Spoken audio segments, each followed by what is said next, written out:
Good afternoon, everyone. We're gonna get started. Is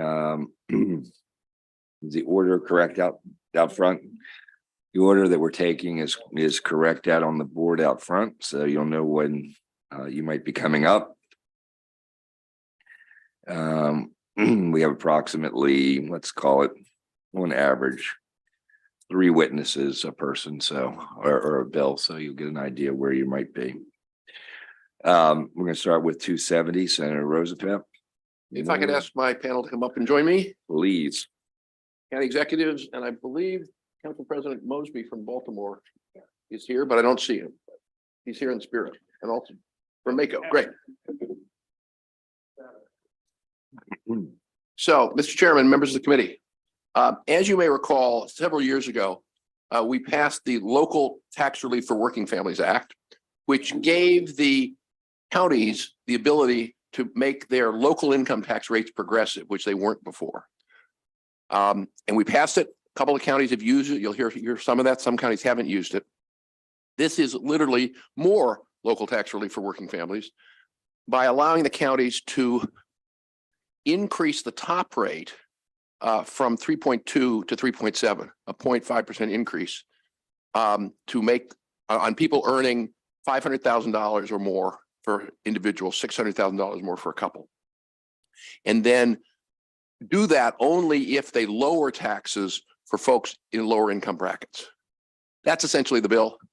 Happy to take questions and happy to hear from panel members.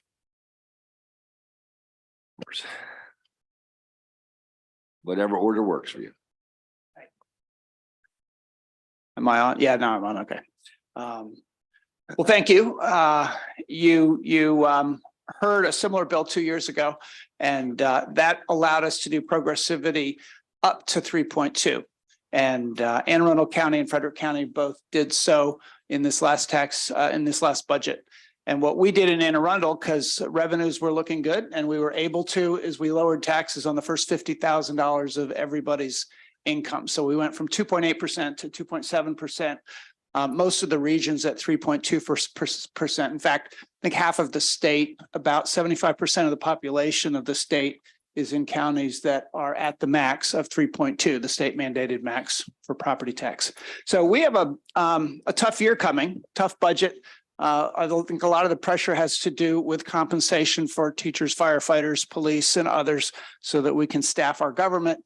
And we are looking at the potential of raising revenue. And so what we did at the bottom end, we may do something at the top end to try to raise revenue for folks at higher income brackets. We can do that up to 3.2 only. If I were in a 3.2 county, we would be able to do nothing progressive. And I want to remind people that until 99, I guess it was, the income taxes at the counties were progressive because they were a piggyback on the state progressive income tax. And I guess I would remind people also that the 2017 tax bill lowered income taxes primarily on people at the highest income levels. And so, and I think most of the tax changes over the last 40 years have really exacerbated the income disparities that we are all really paying the price for right now. And so this is a small tool, but it is a tool that allows counties the authority to make these decisions. And I think you'll hear from Mako that Mako supported that, small and large counties alike, because we like the authority to make these decisions. We were elected to make these decisions. And this is a popular one. I think some of you remember the Goucher poll that showed 75% of Maryland residents supported higher rates for higher income folks, lower rates for lower income folks. So that's what this bill does. And it does it in a very incremental way that also requires us to lower taxes. Thank you.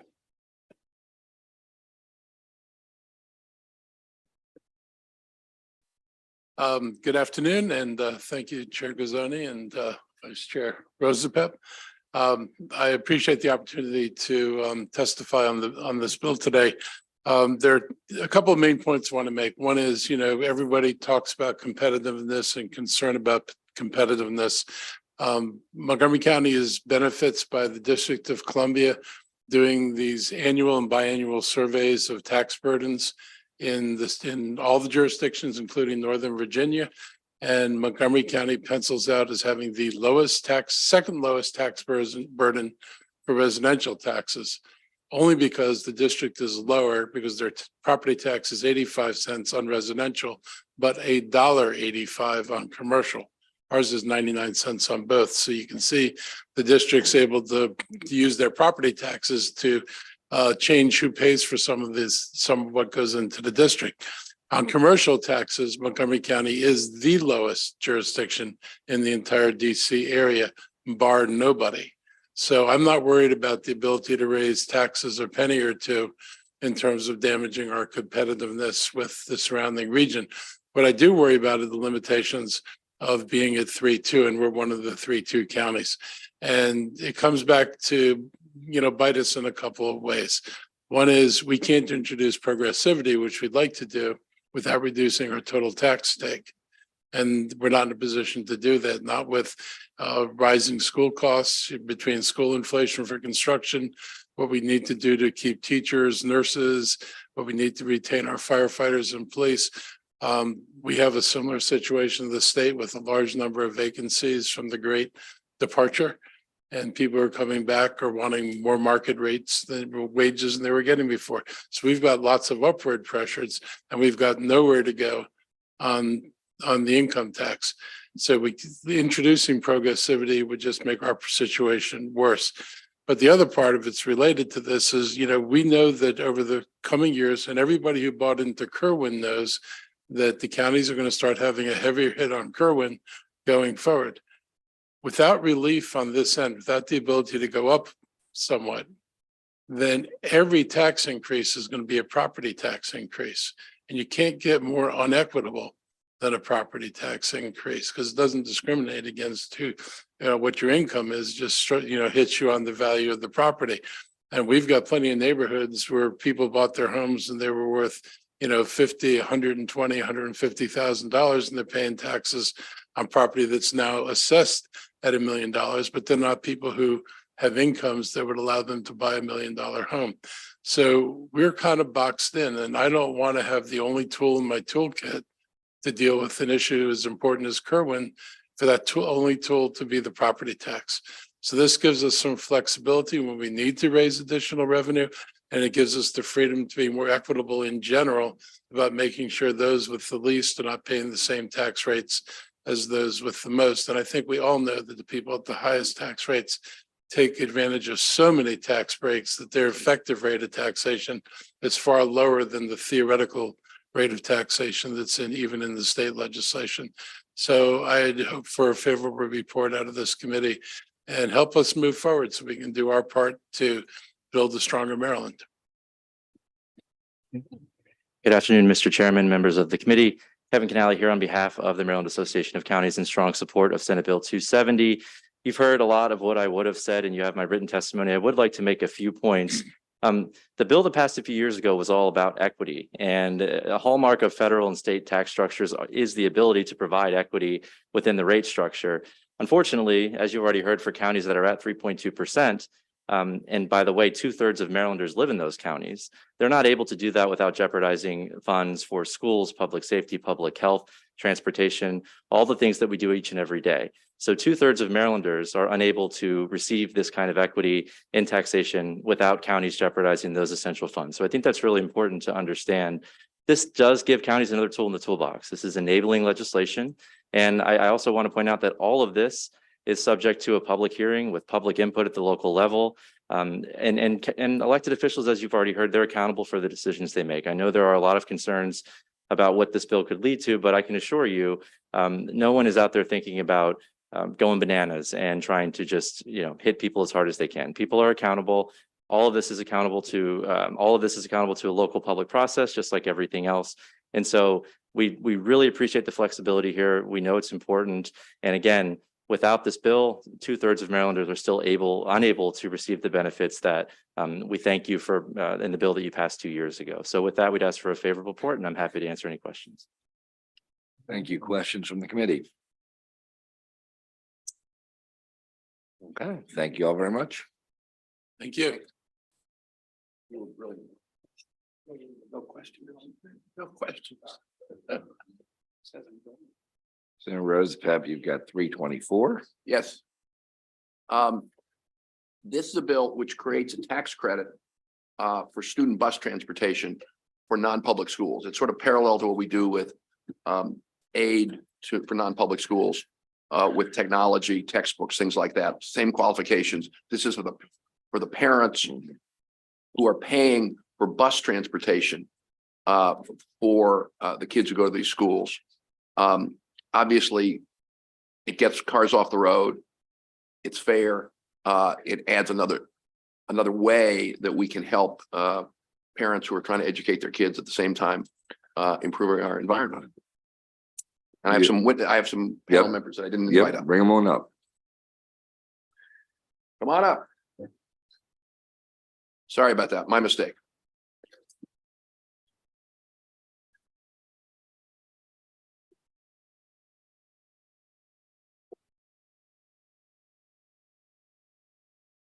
And who would like to go first?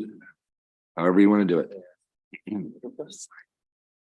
Okay, I'll jump right in. Great. Chairman Gazzoni, Vice Chair Rosapap, and honorable members of the Senate Budget and Taxation Committee. Thank you for the opportunity to speak today in support of Senate Bill 324. My name is Ariel Frankston Morris, and I represent Teach Maryland, an organization working on behalf of Jewish schools and communities in Maryland. I'm pleased to join this panel as we discuss expanding transportation for students.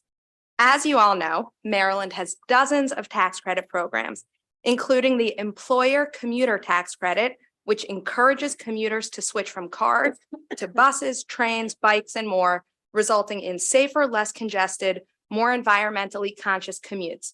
Maryland has already taken this first step to get cars off the road at peak commuter times. A tax credit enabling more parents to use school buses carries the baton further. If it's good enough for employers, it should be extended to parents. Most students in public school already receive free busing. Buses not only get cars off the road, reducing congestion and emissions, but also enable more parents to hold jobs and get to work on time. However, students in many rural areas and non-public school students do not receive free busing. Since private busing is expensive, most simply drive to school, meaning over 25,000 cars are on the road every morning and afternoon.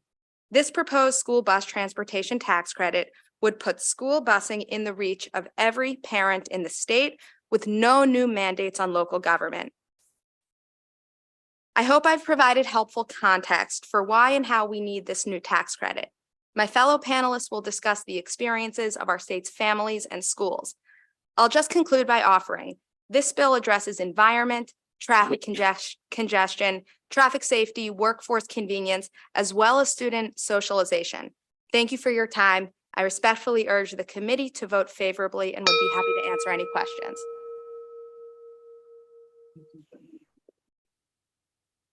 Thank you, Mr. Chair, members of the committee. Thanks to Senator Rosepap for bringing this bill. For the record, I'm Garrett O'Day with the Maryland Catholic Conference. Just a few notes in support of this great bill. This is approximately in line with the average per child cost to parents for chartering school buses for the school year. We at the conference love this legislation because it intersects with three different things that we advocate for, which is good environmental policies, access to education for low and middle income students, and the dignity of and access to employment, giving parents greater access to their commute and getting to work in the morning. I also want to make a note that a few counties have provided limited busing for non-public school students in the past, but Howard County, for example, defunded a longstanding appropriation at the county level for that 2 years ago in its county budget, and our parents were hugely affected, and it was very detrimental to a few of our schools there. But it was a county appropriation issue, and this bill would help remedy that situation and also provide for parents statewide. So nearly 1 in 6 students in Maryland is educated outside of the public school system, and 1 in 8 are attending a non-public school for their education. There are about 400 schools where the students would qualify for this tax credit by virtue of attending a lower tuition charging non-public school that qualifies for the Aid to Non-Public Schools program in the state budget. And in urban areas like Baltimore City, for example, where kids don't have transportation for school, at our community schools, for example, in the city, their parents might have to put them on a public bus, for example. In rural areas where they're more spread out, they're looking at long commute times and thus an inefficient use of multiple vehicles. So this bill helps many people in many ways, and we ask for a favorable report. Thank you. Good afternoon, Chair Gazone, Vice Chair Rosapep, members of the committee. For the record, my name is Rabbi Ariel Sadow, Executive Director of Agudath Israel of Maryland, representing Orthodox Jewish communities across Maryland, 30 Jewish day schools, more than 10,000 school children from pre-K through 12th grade. I also serve as the president of Maryland CABE, thus representing the interests of all of Maryland's non-public schools and 120,000 students. I'd like to thank Vice Chair Rosapep for sponsoring this bill and Delegates Attar and Stein for their leadership on this issue and sponsorship of the House bill. A bill to address and to provide a remedy for the challenges of non-public school transportation has long been in the works. I have personally worked on this issue for many years on the local and state level, and we have pursued a number of different ideas and avenues to alleviate the challenge. We are pleased with the model proposed in Senate Bill 324 of this tax credit towards the expenses accrued by parents for transportation. My written testimony highlights a number of impact areas that justifies the need for such a program. Obviously, school transportation and the funding for it has been available for children to attend school since time immemorial. For students attending public schools, transportation should be equally available to students regardless of where they go to school. Nearly half the states in the country provide transportation to all students via different models. We have looked through all of them, and we are comfortable with the way this legislation has been crafted to allow for it. Each school and school community is different. The geographic layout of their school communities is unique, and thus a model such as this would appear to be most appropriate. A few things, just a few very quick points that are quite clear in this conversation, that getting hundreds of gas guzzling vans off the roads to whatever extent possible is good for the environment. Getting those hundreds plus the hundreds more fuel efficient vehicles off the roads during peak time travel is good for traffic and safety. Allowing parents to have an option to send their kids on a bus, thus freeing up their times, allowing their work days to begin earlier and end later, is good for society and of course their sanity. The cost analysis is in line with the amount of costs we've seen comparably locally and nationally, a range of approximately $1,000 to $1,500 per student. And in conclusion, expanding the availability for the reasons we have mentioned and that of my fellow panelists would justify this program and this legislation. And I thank you for your support, and we urge a favorable report. Good afternoon, Mr. Chair and members of the committee. I'm Sarah Mirsky-Mickey. I'm the Deputy Director of the Baltimore Jewish Council, which represents the Associated Jewish Community Federation of Baltimore and all of its agencies. I'm here today in support of SB 324, just like all of my colleagues mentioned for every single reason they have mentioned. So I don't want to belabor the point anymore, but we do represent the Pearlstone Center in Reisterstown, Maryland, which focuses on sustainability, and this bill for environmental reasons, for anti-poverty reasons, as well as for helping our non-public school children, as well as public school children, because this is for both public and non-public schools. We ask for a favorable report. Thank you. Thank you very much. We have some virtuals. Do you have any questions for Senator McCray for this panel? Yes, sir. Thank you. I believe Mr. Day may have stated it, but I've noticed that you referenced Baltimore City, and I know that in Baltimore City, we have a unique difference in reference to how we do our public transportation for our public schools. So what would, I guess, prohibit or prevent someone from being able to catch the MTA system, which is what all of our other young people that go to public schools do? Senator, I can address that. I've worked extensively with the MTA on that program for about 15 years now. The program does provide service to 4 school campuses in the Jewish community. We recently polled about 1,500 parents and the response, and with varying responses, and some of which is in my written testimony, and I can provide even more on that. The MTA service specifically has basically a number of challenges that have led to it a lower percentage of its use. I mean, we're talking about, just in the Baltimore area, approximately 6,000 to 7,000 students. And we have one bus, which covers, it's 4 school campuses. So there is not an availability of that bus and the routing, which is convenient for all families. It goes through a specifically designed route. The route it takes an hour long from when you get on until you get to school. So there's many inconveniences with it. It's also a public bus, and people can get on the bus at any stop, meaning non-students. There have been issues that we've encountered with the MTA police when other people who are not students have gotten on the bus. So there's a variety of factors that have made that program, while it is available, while it is utilized, it's very underutilized. And therefore, an option such as this has been something which we have been pursuing for many years. Just a comment, Mr. Chair. As a stakeholder in the city, as a stakeholder that has children that catch the MTA bus, I do think that we have a mission to kind of make sure that that public system works for all of them. So one of the things that you're acknowledging, the people may not know in the crowd, is that you're talking about like trippers. So there are some of our schools that have trippers, but there are a lot of our schools that do not have trippers. But they are in that system that is supposed to be working for all of us, whether they're public or non-public within that specific region. But I look forward to further discussion on the bill. If I can make just one more comment, Yes, that so the MTA bus, while it is available, the students still pay a fare. It's a $1.50 fare, so it's not free for the public schools in Baltimore City. It's available to all students for free. That's one item. Another item is the fact that even within Baltimore City public schools, many of them do opt to use the allocation available to them, and they do contract yellow school buses. But many, I mean, I just see the ones that are going around in our area, but many obviously, utilize the MTA as well. Yes, sir. Thank you.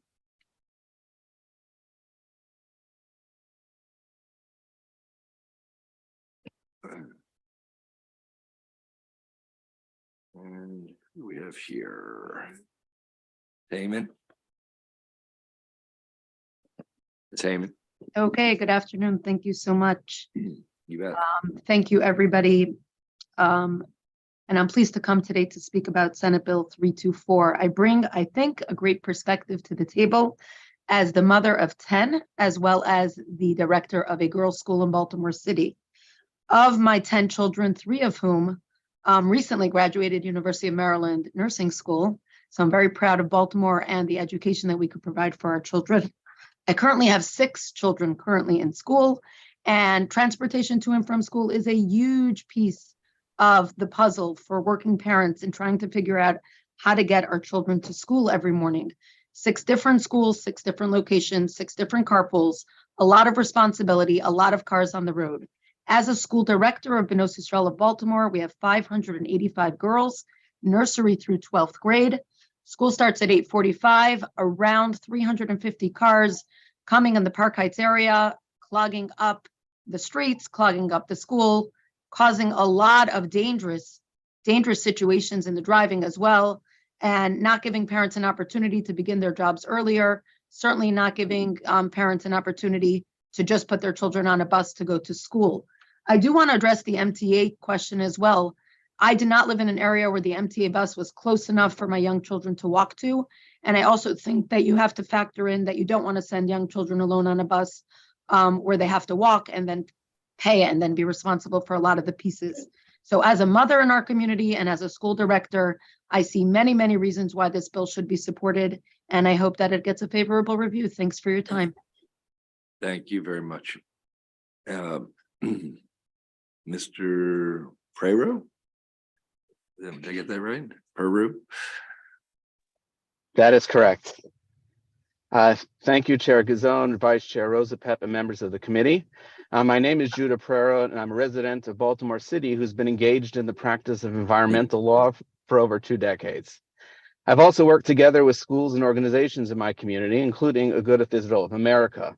I speak today in support of SB 324 concerning the credit for student bus transportation expenses.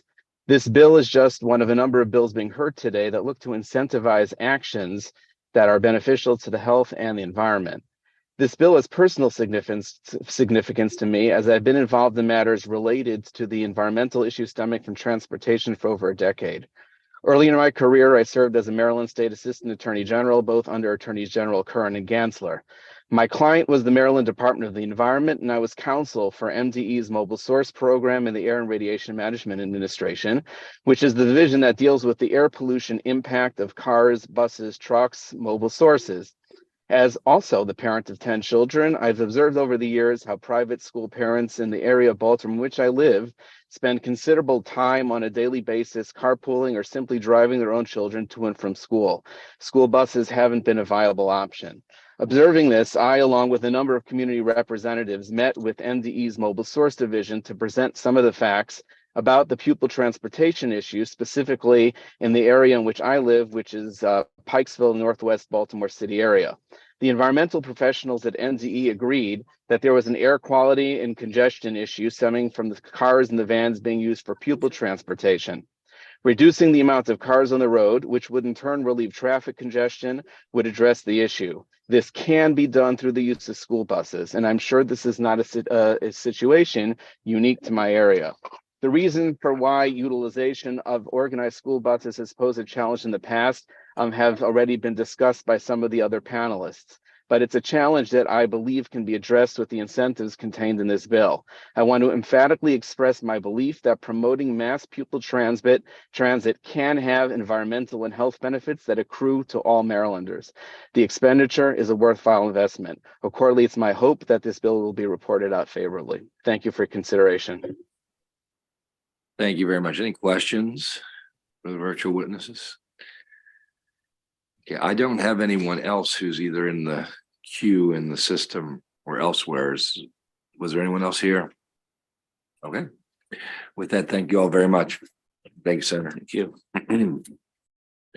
We'll move on to Senator Hedelman, 328.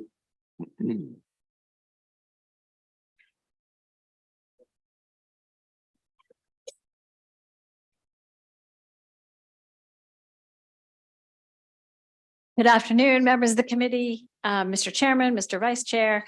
My name is Shelley Hedelman. I'm Senator from District 11 in Baltimore County, and I'm here to present Senate Bill 328. What this bill is about is providing an opportunity for the public to weigh in on the very, very important matters that are coming before the Board of Public Works. As we all know, our treasurer, our comptroller, and our governor make up the Board of Public Works, and they meet bi-weekly to consider procurements of over $200,000. This is a very important job. And right now we have a scattershot way that the public can weigh in. What this bill does is it streamlines that. It gives them the tools that they need, a person to be able to manage the public comments that might come in. It provides that public comment to the members of the Board of Public Works 24 hours before. And it also makes them available on their website, and then it keeps them there so the public can continue to view them. So we might be making history today. I'm very, very pleased, and you'll see in your packet a joint letter of support from the entire Board of Public Works. The comptroller, the treasurer, and the governor have all signed on in support of this bill. You should have a letter, and I'm happy to answer any questions. Questions? There are a few people signed up in favor. I guess they weren't a panel necessarily. Lori Doyle. And do we have the virtual one?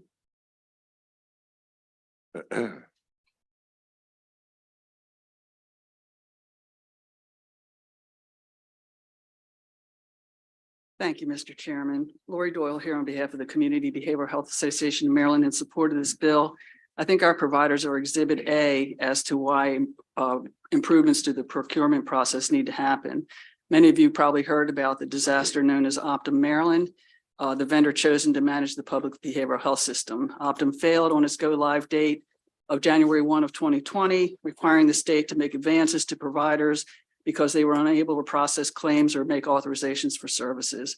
And providers are still reeling 3 years later after this mess. We as providers are not allowed to be on the review committee that assesses the proposals of vendors, but we have a great deal of experience in spotting red flags. We had grave concerns about this vendor long before they were awarded the contract because they undercut the incumbent bidder by $70 million. Low bid is given the greatest weight in our procurement process, and we know from experience that cheap is not the same as value. We'd love to actually amend this bill to say, let's look at our procurement process and the weighting of low bid, but that's another issue.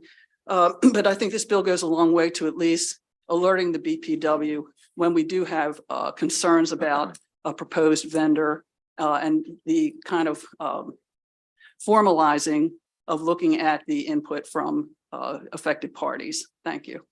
Thank you. Any questions? Okay, we have online Casey Hunter. Thank you, Mr. Chairman and members of the committee. I'm Casey Hunter here on behalf of Common Cause Maryland, supporting SB 328, which would improve the transparency, accountability, and accessibility of the Board of Public Works by allowing public comments to be submitted electronically and requiring those comments to be retained and made available to the public. So the Board of Public Works has significant effects on the people of Maryland, yet as it stands, the people of Maryland have a limited ability to make their voices heard. The current process, it's not accessible. It asks Marylanders to go to Annapolis, step away from their other responsibilities, and maybe not even get to speak if the board decides to not have a discussion on that item. So the website needs a lot more information. It needs to be more clear of how you can engage, and establishing an electronic comment system similar to the system that allows me to be here today virtually testifying, that's established, is incredibly important. SB 328 would essentially affirm the voice of the public as critical to the process, to Maryland's highest administrative authority, and hold those people accountable. Just increasing transparency is just good governance, and this is based on strong recommendations by the Department of Legislative Services. So Common Cause Maryland would strongly urge a favorable report. Thank you. Thank you. Questions for the witness? Thank you very much. That concludes the hearing on that bill. We're moving to 334, Senator Hayes. Sorry, 33. Yep. Which one you wanted to hear, 33 or 34? 33. Yes, sir. Sorry.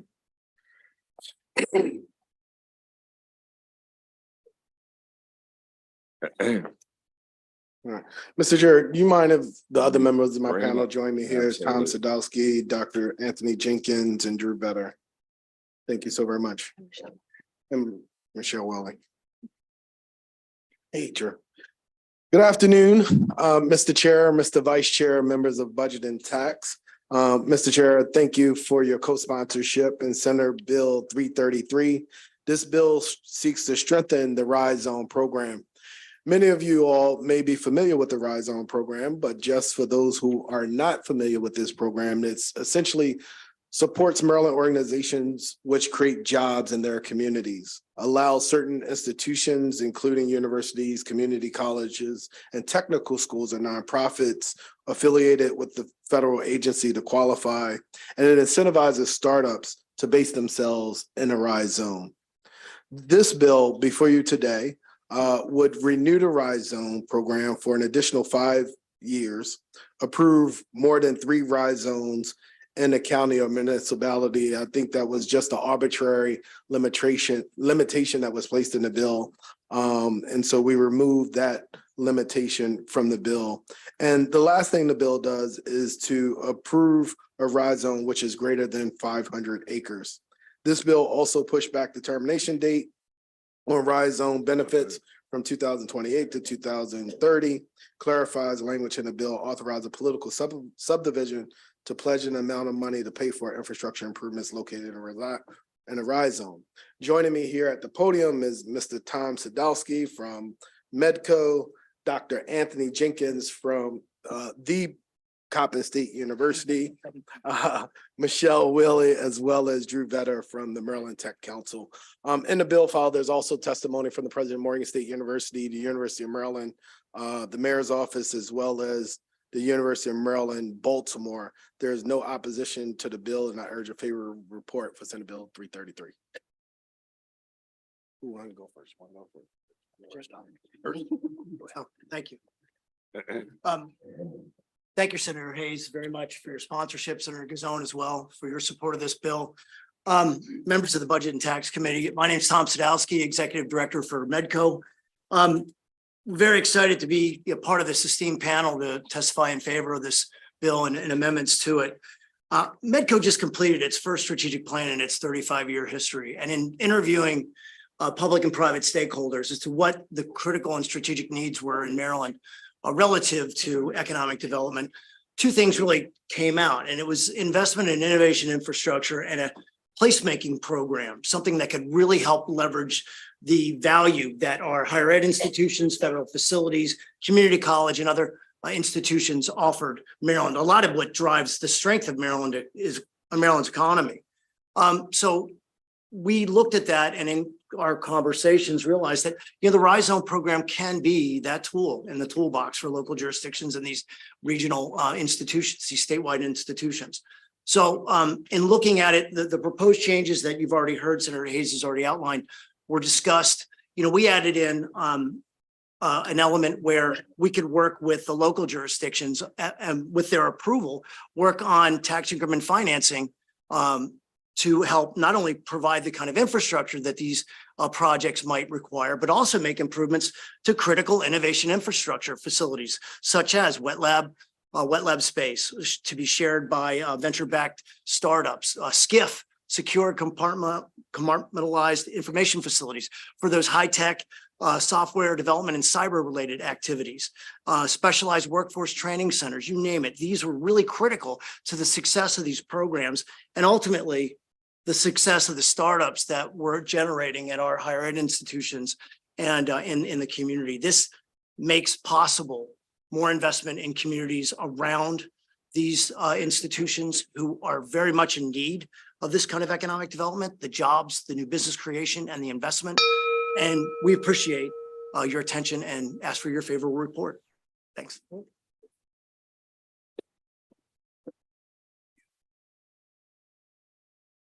Mr. Chairman, members of the committee, I'm Anthony Jenkins, president of Coppin State University, and I thank you for the opportunity to come and speak. I too am in support of this opportunity. I think it is a wonderful opportunity for Coppin State University. What we're doing at the university with regards to our research in technology and education, with our centers of nanotechnology and strategic entrepreneurship, I think lends itself to the work that this RISE Zone could do within West Baltimore. As chair of the West North Avenue Development Authority, this falls right into the wheelhouse of what we're looking to do with the overall revitalization of West Baltimore. So to create the opportunity for a RISE Zone in West Baltimore would be significant to our efforts. If we looked at the effort to extend the RISE zones to include additional institutions, that would benefit Coppin State University. Currently, obviously, we do not sit in a RISE zone, but we believe that in doing so, if it was extended to include Coppin State and extended for an additional 5 to 10 years, that would allow us the opportunity to establish the type of relationships with industries and businesses and creating the pathway for them to move into West Baltimore. So with that, I want to thank you, and I also look for a favorable report. Sure. Go ahead, Jim. Okay.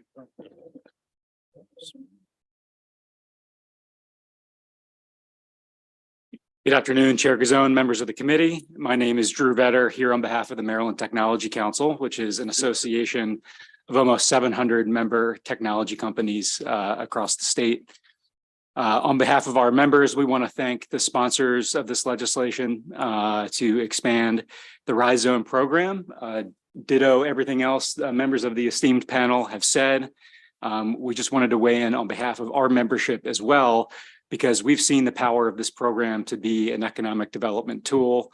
The program's central goal of incentivizing companies to locate and expand in key strategic areas around our institutions of higher learning across the state is an effective strategy. And technology companies like our members benefit from the proximity of being close to those anchor institutions and the research that comes out of it, as well as other similar technology companies and startups. However, economic development, it takes time to develop. That's what this bill does. It expands the program. It increases the amount of time. It lifts the cap on how many rise zones per county. So therefore, we support this effort. Thank you. We urge a favorable report. Good afternoon, Mr. Chair and Senator Hayes. I'm batting cleanup intentionally because I don't want to repeat anything anybody said. I'm an economic and business development professional. It's really when I was starting to look this summer at the possibility of working with Dr. Jenkins and creating a rise zone for Coppin State that the challenges of the rise zone program as it's currently constituted came to my attention.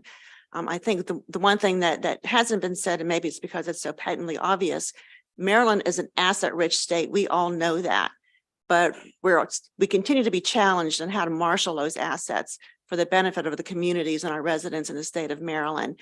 Many of our research institutions happen to be located in communities that are struggling from an economic development perspective, marginalized communities. And this is a program that can attract businesses to these communities to take advantage of the technology, the student minds, the research that are underway in our academic institutions as well as federal institutions. And I urge you all to pass favorably on this legislation. Thank you. Thank you, Senator Alfred. Thank you, Mr. Chair. Senator Hayes, thank you so much for bringing this up. I had the bill a couple years ago to revise it, hoping that it would make a bigger difference. Off the top of your head, how many rise zones or active rise zones do we have in the state, or who's taken advantage of it so far? I could only tell you in Baltimore City, we have 2, but how many do we have? We have 5. 3 will actually terminate in September.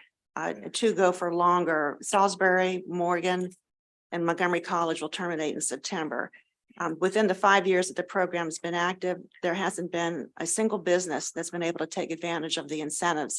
We need to figure out why, and we hope to work with the new leadership in the state as well as the Department of Commerce to figure that out. Thank you very much. Thank you. Senator Hedelman. Thank you very much, Mr. Chair. I think this is really interesting. I guess one of the questions is, how does this differ from other like transit-oriented development credits and opportunity zone, credits that we give? And is one difference that there's an educational institution that's an anchor? And if you could talk about sort of the other differences, that would be helpful. Sure, and I'd love for someone to pick up, but as far as the transit-oriented development, we have a lot of work to do as a state to use that as a tool for economic development.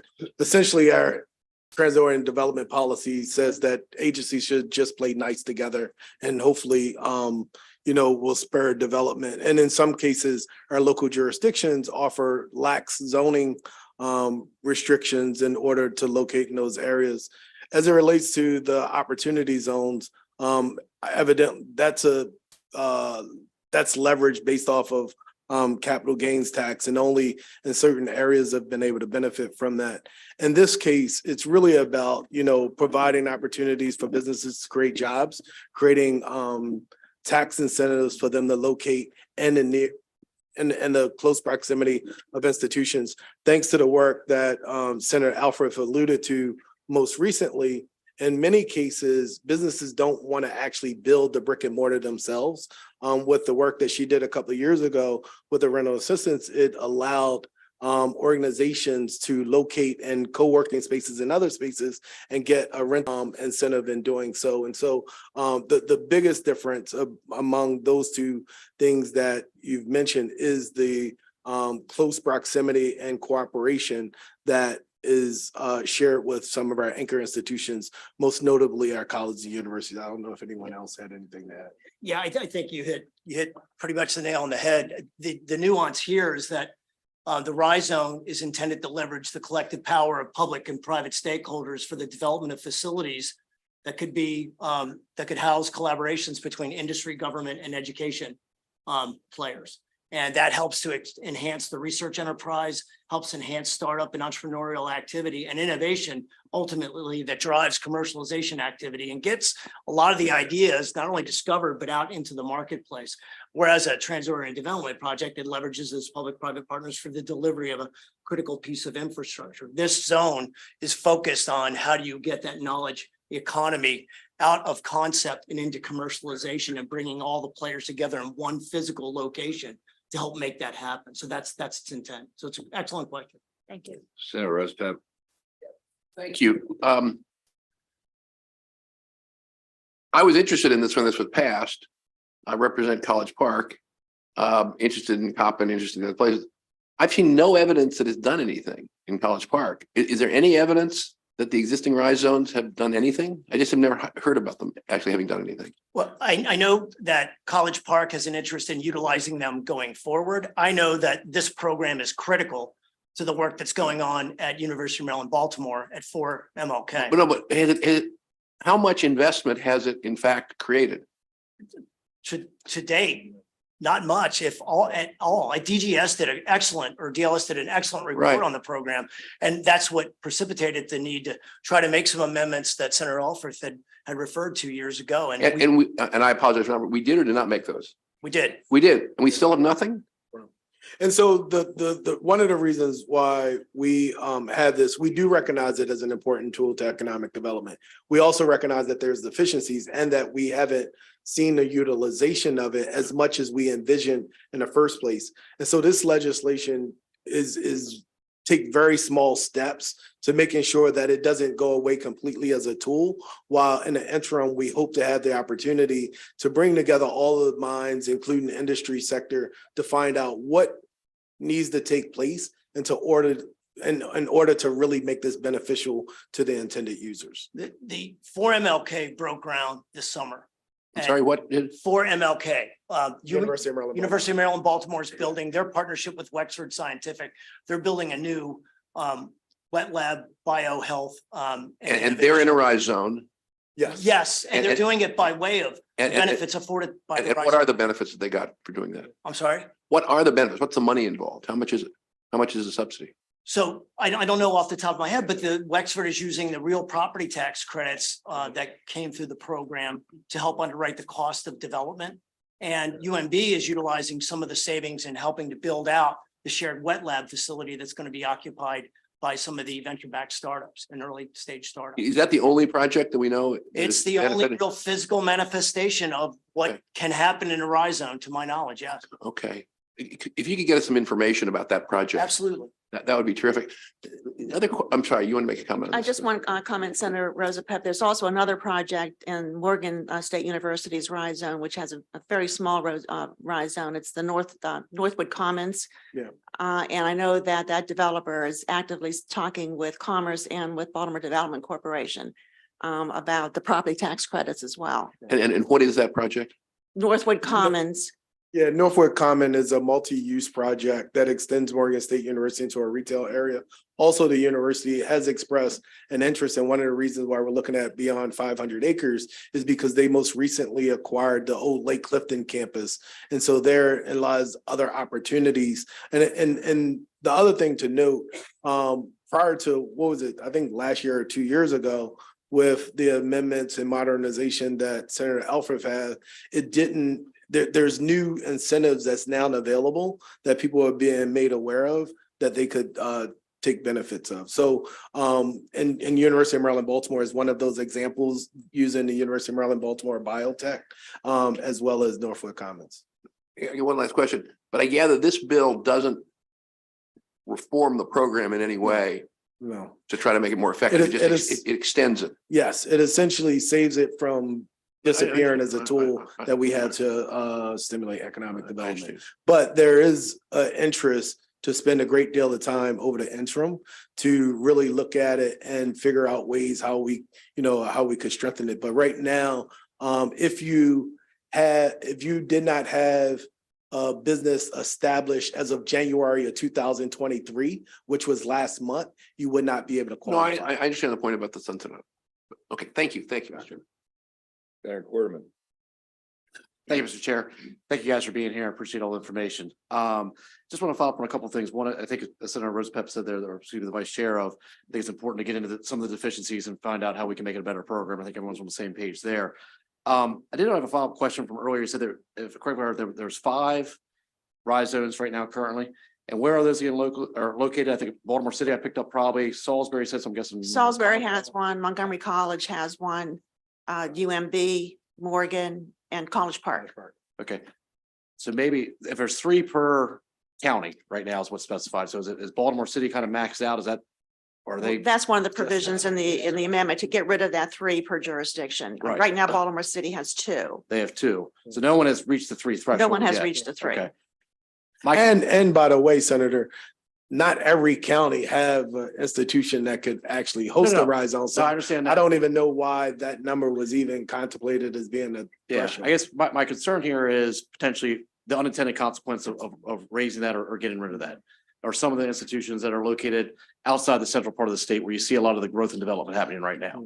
I don't think I have to sell you on Frostburg State University. Absolutely. We'd love to see a rise in partnership, something around in that part. should. I'm sure my friend here in St. Mary's would Yeah. like to see something similar down in St. Mary's County. And so my concern is here is if we eliminate that threshold, then does that unintended consequence kind of those institutions don't get left out? Obviously, we still have opportunity, but as these partnerships are being formed and really what it's looking at, that it continues to grow more than 95 corridor, the central part of the state, and not what I think with the intent of part of the program is to kind of have some equity across the state, across all the institutions, potentially.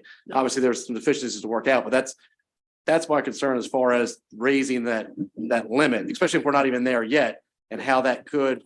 I understand. Unfortunately, okay, go ahead. You're worried that it's going to dilute maybe the opportunities for other institutions and no, to the contrary, what we're trying to do is extend the program so that St. Mary's and Frostburg they have these nascent ideas about innovation parks in St. Mary's, the Oh, and I'm good with the Innovation program. I District. want to keep it going. Don't get me wrong on that. Well, Yeah. and that's one of the reasons why, we're looking at some of these other ideas as to how to utilize the program. I mean, the rental assistance is one, tax increment financing is another, because a lot of these projects are challenged by the need for infrastructure and the need for very expensive space build out, whether it's a wet lab, or as I had said before, some sort of a cyber related, a cyber range. So St. Mary's and Frostburg would very much are very much interested in the outcome of this legislation, and we are working with them on ideas of how to better utilize it. Right, and Senator, and Tom brings up a really good point, and we kind of glossed over it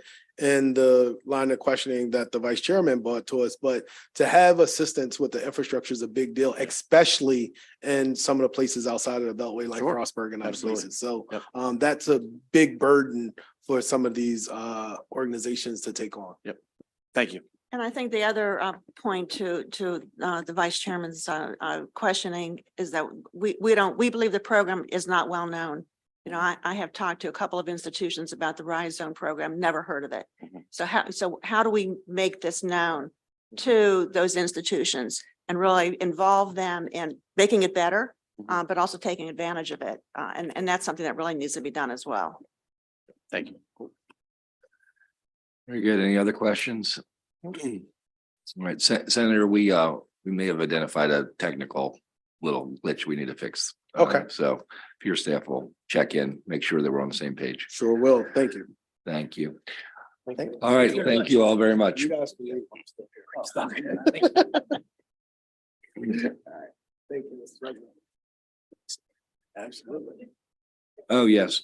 Before we leave, I just want to thank Dr. Jenkins. I really want to say thank you for the work that you are doing at Coppin. You are doing a marvelous job of bringing not just the students together, but the community together. We are so excited and delighted that you're in Baltimore. Thank you. And you really are exemplifying what a true devoted public servant is. I thank you so much for all that you are doing. Thank you very much. Very humble. Thank you very much. All right. Thank you. Thank you, Senator. We share your sentiments. We miss you over in Senate Finance. You can't have her back. I know that's right. That's right. That's right. Good afternoon, Mr. Chair, Mr. Vice Chair, and members of Budget and Tax Committee. I'm Senator Antonio Hayes from the 40th Legislative District in Baltimore City. I'm here to present Senate Bill 334. I do have some panelists, Earl Lewis from Maryland Department of Transportation and Chantel Kai Lewis that will be joining me. Senate Bill 334 seeks to alter determination dates for certain provisions of the law that govern our minority business enterprise program. The bill will initiate a study on minority business enterprise program to evaluate compliance with the City of Richmond versus Cronson Company Supreme Court decision. The court decision held that a program which gave preference to minority business enterprises was unconstitutional under the 14th Amendment's Equal Protection Law. This bill will evaluate race-neutral programs and other methods to help address the needs of minority businesses. The deadline for submission to the studies will be December 31st, 2023. The bill is essential for minority-owned businesses to thrive in the future. Additionally, Senate Bill 334 is one of the priorities of the Maryland Legislative Black Caucus, and you should find a letter of support from the caucus in your bill files. We're currently working with MDOT, Maryland Department of Transportation, on some technical amendments, which we hope to forward to this committee and the committee staff prior to our voting session. On Senate Bill 334, Mr. Chairman and members of the committee, I urge a favorable report. All right, thank you. Good afternoon, Chair Gazzoni, Vice Chair Rosapep, and members of the committee. For the record, I am Robert Earl Lewis Jr., Deputy Secretary of the Maryland Department of Transportation. Thank you for allowing me the opportunity today to speak in support of Senate Bill 334. And thank you to Senator Hayes for your sponsorship and leadership on this very important initiative. Senate Bill 334 allows for the continuation of the state's Minority Business Enterprise Program past its current sunset date of July 2024 and extends the due date of the statewide disparity study report that provides the legal basis for the program's implementation. Additionally, Senate Bill 334 extends the sunset date for application of the MBE program to industries such as offshore wind, video lottery terminals, as well as public-private partnerships. Every aspect of the MBE program, including state statutory and regulatory requirements, is controlled by the U.S. Constitution and the Supreme Court precedent. The 1989 Supreme Court decision in Cronson established that government programs that use race-based classifications are subject to strict scrutiny as they could on their face violate the Equal Protection Clause of the 14th Amendment. A rigorous and defensible disparity study is how the state satisfies the constitutional test. Maryland's disparity study examines whether and to what extent there's racial and or gender business discrimination in the markets in which the state does business, both public and private sectors. If the resulting analysis determines that statistically significant disparities exist, that finding serves as the evidentiary basis for the state's use of race-conscious remedies to mitigate said disparities. The process for completing the statewide study involves collecting and analyzing extensive data regarding the availability and utilization of firms, as well as other market indicators such as access to capital or business loans and business formation rates. For context, the 2017 statewide study was nearly 600 pages and included a review of tens of thousands of contracts accounting for billions of dollars in state spending. The current statewide study is even more expansive, covering 2 additional fiscal years as well, for the first time including analysis of quasi-private industries operating in the state. Our disparity study consultant is currently working on the standalone and expedited adult use cannabis study, which could not be performed concurrently with the statewide study. Due to the statewide study's expansive nature, as well as the bifurcated recreational cannabis analysis, we're respectfully requesting support of the extension, including Senate Bill 334, which will allow the MBE program to remain operational. Thank you. Got it in just a little. I have Chantal Kai Lewis with me today, Director of MDOT's Office of Small and Minority Business Policy, and we'd be happy to answer any questions. Questions from the committee? Thank you very much. Thank you. Thank you. I know Senator Hayes is going to stick around because Yes. there's second on this next bill. That's right. Senator Augustine, 283.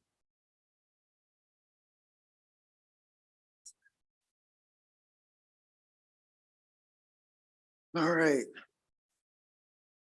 Thank you, Chair Gazzoni and members of the committee. Senator Malcolm Augustine here on behalf of Senate Bill 283, Mental Health Workforce Development Fund Establishment.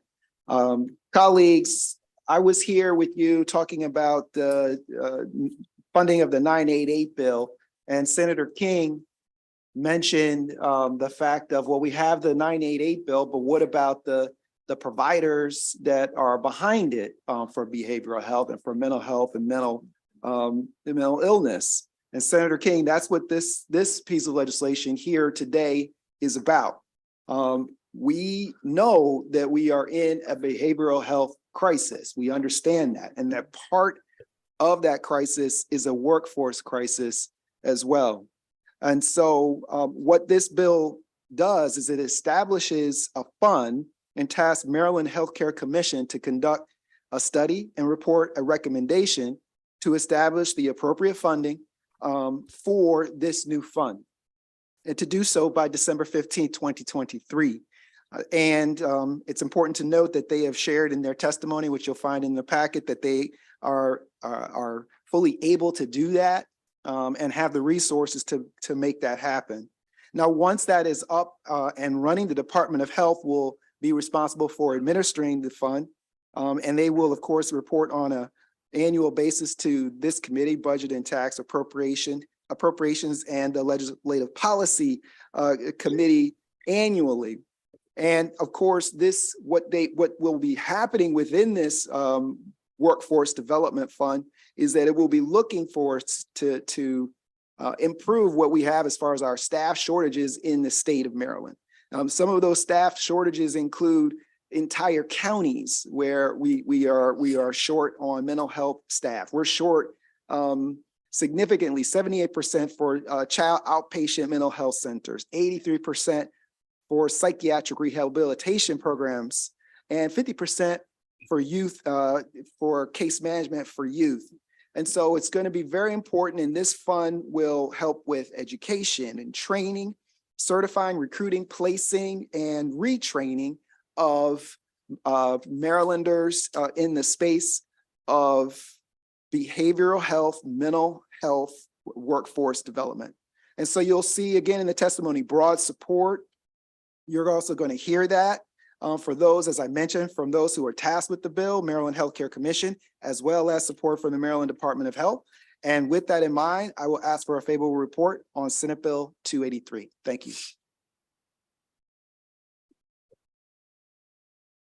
Mr. Chair, members of the committee, Dan Martin with the Mental Health Association of Maryland, here in strong support of Senate Bill 283, which is priority legislation this year for the Maryland Behavioral Health Coalition. The coalition is working this year to advance a number of targeted community-based reforms to keep people out of crisis. But even if we enact those reforms, we're not going to be successful if we don't have the bodies to do the work.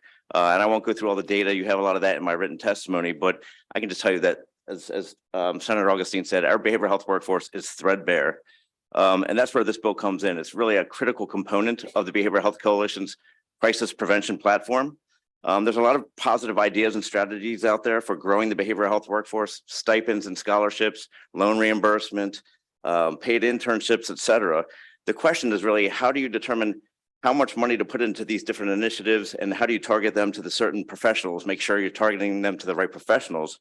And what we're starting to see in some jurisdictions across the country is exactly what this bill does: perform really comprehensive behavioral health workforce needs assessments, and then use those assessments to fund really targeted strategies aimed at expanding specific sectors of the behavioral health workforce. And so San Diego is a really perfect example of this. That city conducted a needs assessment across 9 occupational profiles: community health workers, certified peers, psychiatrists, psychologists, counselors, et cetera, and identify what they need to meet today's need, to replace those leaving in the next 5 years, and to meet the growth long term. And then they determined that with a certain amount of down payment, they could train 4,000 plus professionals over the next 10 years. And they're very targeted in how they identified that. $6 million to train and place 600 new certified peer support specialists, $3 million for regional apprenticeship program to train 600 community health workers, $8.5 million in scholarships for 1,100 substance use disorder counselors, and on and on. And so the behavioral health workforce is really complex and really multifaceted. And this is the type of granularity and specificity that we need to ensure that we're building it out in a thoughtful and meaningful way, and not just throwing money at solutions that may or may not work. And so for those reasons, I urge your support for Senate Bill 283. Thanks, Mr. Chairman. Lori Doyle here on behalf of the Community Behavioral Health Association of Maryland. We have 110 member organizations that provide community mental health and substance use disorder treatment and services.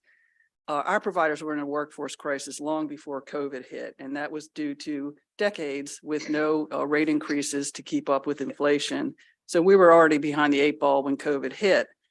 Fortunately, we had received mandated rate increases beginning in FY21 to offset the phase-in of the $15 an hour minimum wage. And I want to thank you, Mr. Chairman, because without you, that would never happen for us. So from FY21 through FY23, those rate increases totaled 10.75%. Unfortunately, workforce demand and general inflation lessened the positive impact of those increases. So the salaries of licensed clinicians jumped dramatically during that time. Therapist salaries increased by 18%. Psychiatrist salaries increased by 34%. We did a recent survey of our member organizations. We now have wait lists up to 200 individuals for clinic services, and kids services are experiencing the longest wait times. But even our paraprofessional workforce, those community workers who are the daily supports for the people we serve, they've been impacted as well. Our residential providers reported 29% increase in the ratio of clients to staff, and that causes some of our organizations to take vacant beds offline, further contributing to the problem with our overfull state hospitals. The majority of our providers report staff turnover ranging from 32% to 64%. Again, residential programs are the hardest hit. So we all know that we have unprecedented behavioral health demand. We can't hope to meet it without an adequate workforce. Thank you.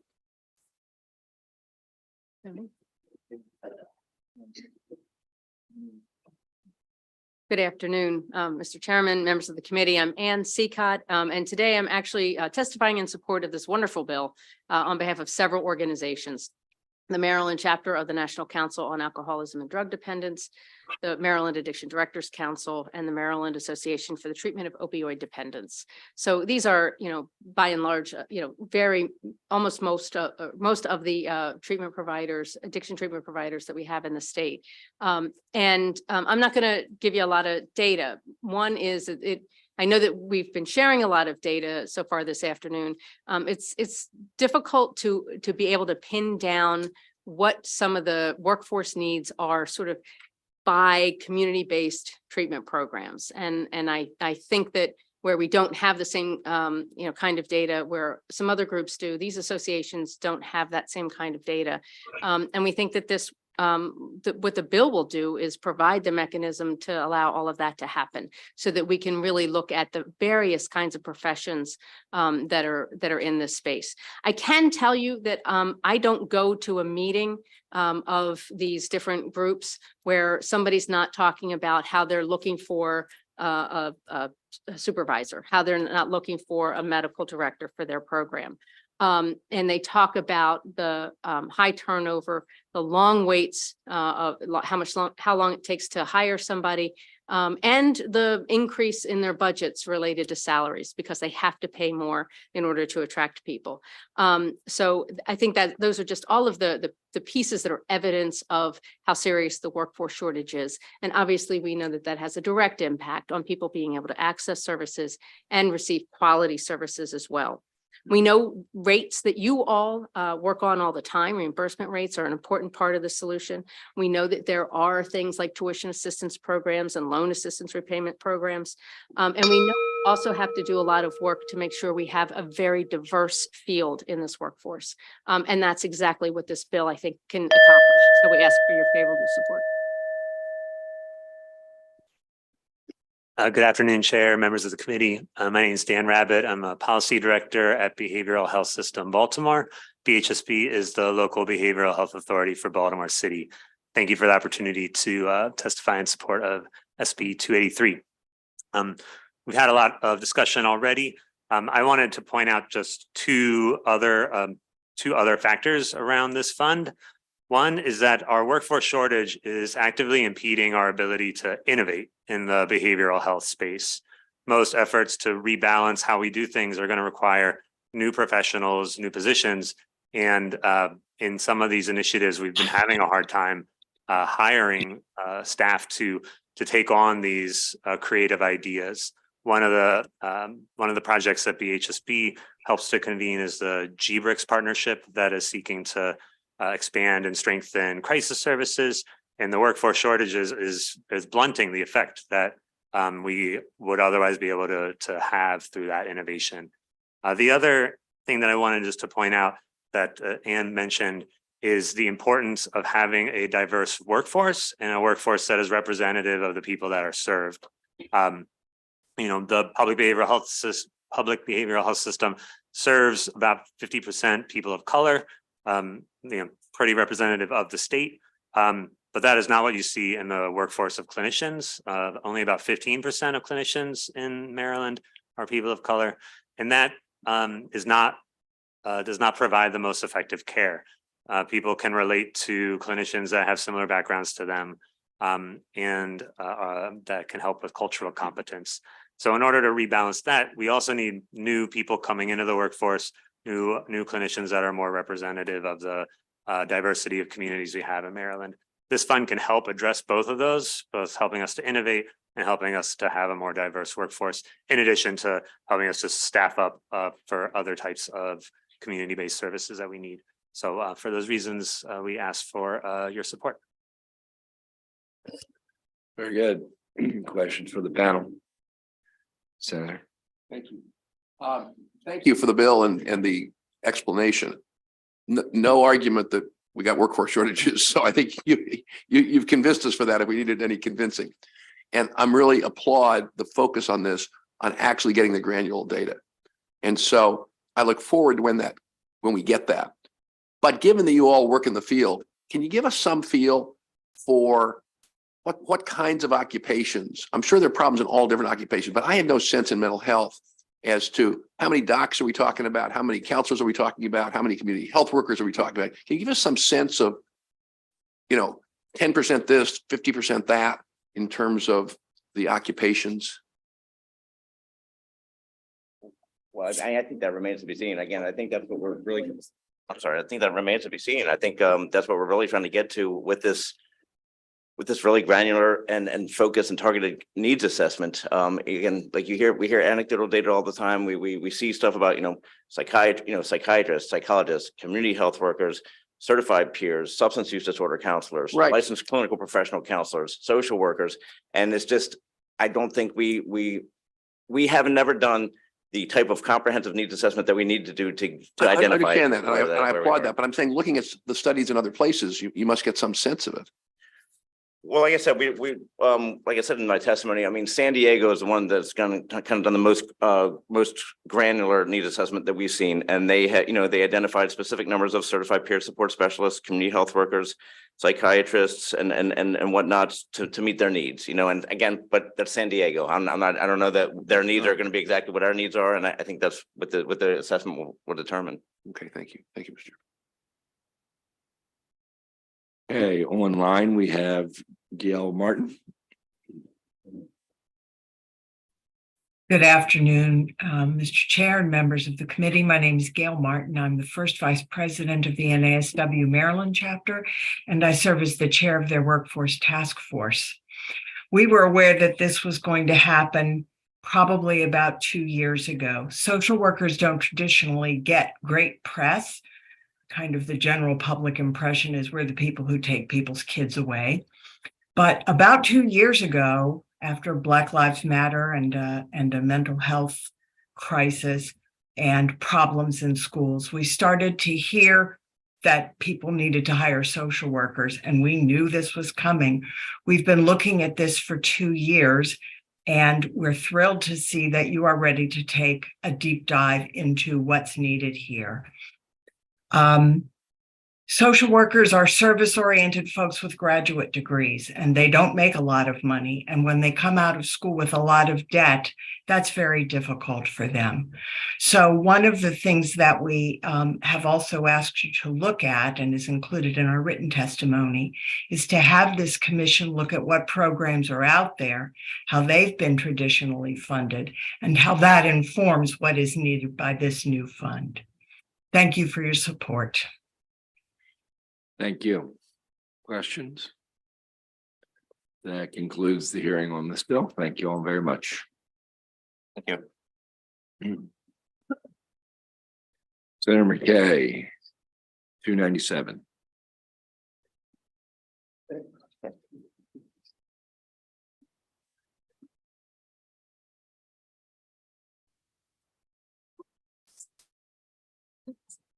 Good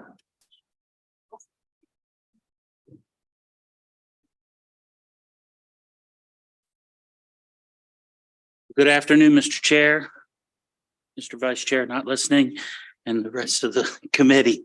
Thank you very much for hearing Senate Bill 297, Community Colleges Capital Projects State Share Adjustment.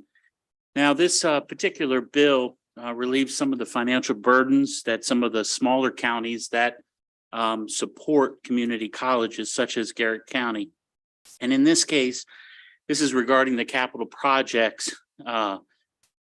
Currently, Garrett County splits share of 50-50 with the state government and capital projects are undertaking. Unfortunately, this creates a financial strain on Garrett County, the amount of people that are in the county and the jurisdiction as a whole. Now, what this bill would do, similar that we did for a K through 12 capital projects last year, would change the split from 50-50 to be in line with neighboring county, Allegheny County. I ask your favorable consideration of Senate Bill 298. It has the approval of the county commissioners, and with us today is Mr. Richard Metcalf from the community college president. So please explain. Thank you, sir. Thank you. Thank you, Chair, Vice Chair, members of the committee. I'm Rich Metcalf, president of Garrett College. Appreciate the opportunity to speak in favor of Senate Bill 297. Garrett College would greatly benefit from SB 297 because of the adjustment to the state county ratio for counties that fund 50% of the capital projects for their community colleges. The adjustment would be available when one of the 50-50 counties is also in the bottom quartile of median household income. And that's a category that Garrett County falls into, both 50% of capital funding required by the county and within the bottom quartile of median family income. Our county is by far the smallest jurisdiction in the state with a single county supporting a community college. Our commissioners have generously funded us for historically and recently. The college has received regular local operating funding increases and has a fully funded promise program. And the commissioners provided both the 50% match to our STEM Center in 2018, as well as $4 million towards the Performing Arts Center that opened this year. SB 297 provides a path forward to funding our next project, a partial renovation of our student center that would permit replacement of a 41-year-old cafeteria by allowing us to use the same state split as Allegheny County. That would make all the difference in our county's ability to fund this next capital project. The Maryland Association of Community Colleges presidents voted unanimously last summer to support this bill, as has the Garrett County Commissioners and the Garrett County Chamber of Commerce. As the state's smallest county and one of the poorest per median family income, it seems counterintuitive that Garrett County shoulders one of the largest capital funding responsibilities in the state. SB 297 can rectify that situation. Thank you for your support, and I'd be happy to answer any questions. Thank you. Any questions? If I may, sir, Go ahead. just to cut to the chase, by allowing this, it's going to take what turns $5 million into available funding of 8.5 million. So it makes a considerable difference, and thank you for your consideration, sir. Thank you.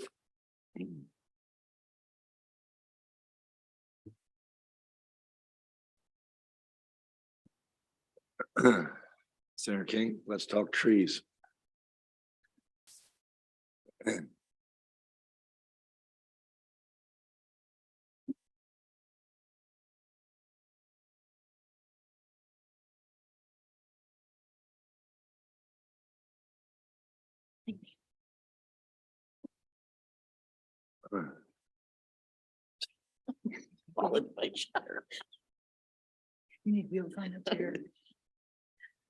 Thank you, Mr. Chairman.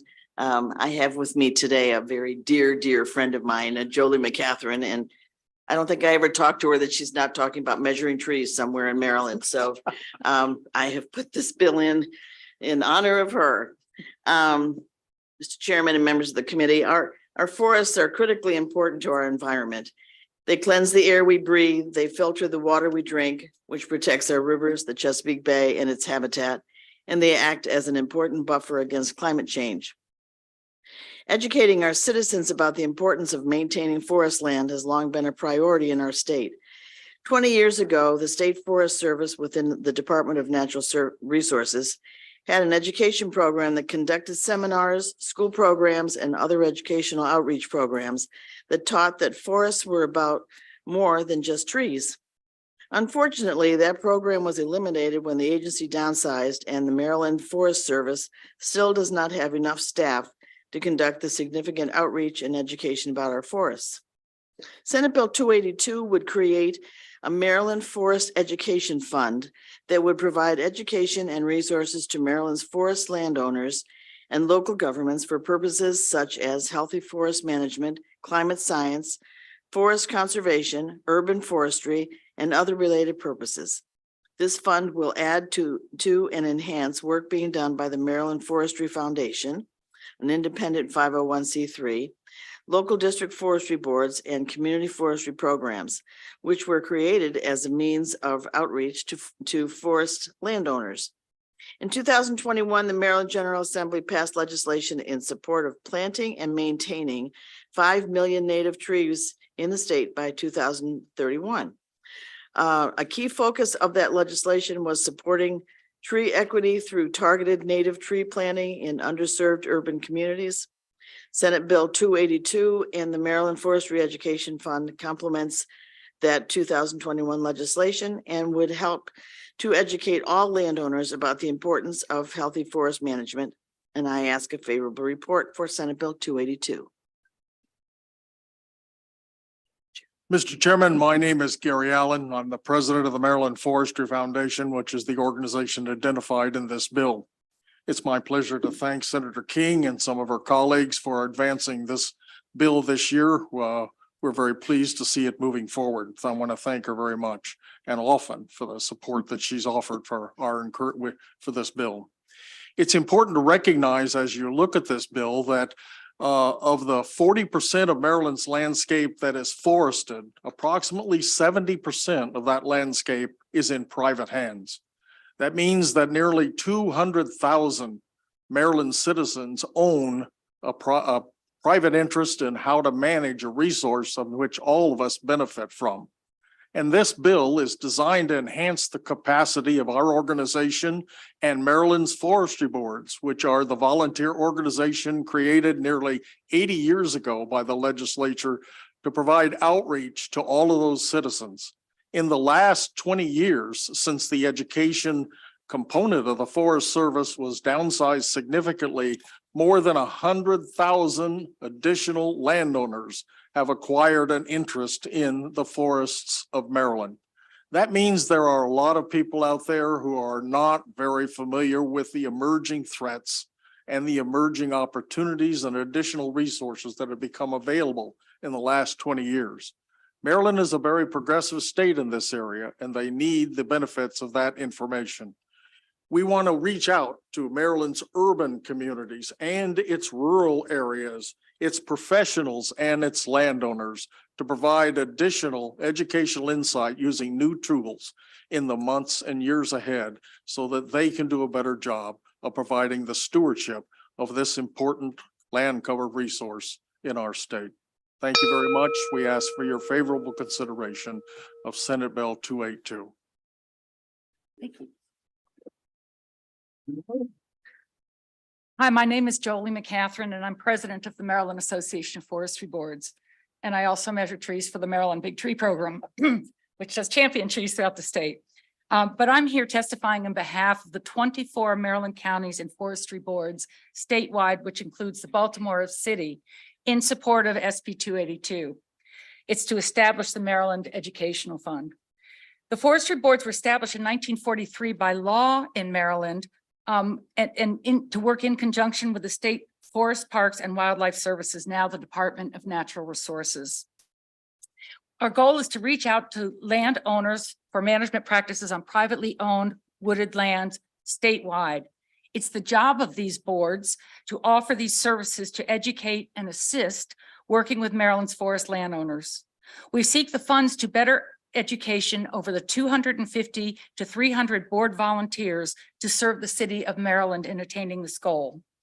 This service now just expands beyond the production of wood products and covers such things as restoration of the Chesapeake Bay, addressing urban and in suburban environment, as well as rural areas, and to educate the general public. SB 282 will enhance the ability and effectiveness for forestry board members with the Department of Natural Resources to achieve our mission, which is to promote the stewardship, conservation, and sustainable use of Maryland's forest resources. I seek your support of 282. I want to thank Senator King, sorry, my friend, for sponsoring legislation, and to those who have co-sponsored, and hopefully to each of you for supporting this bill. Thank you.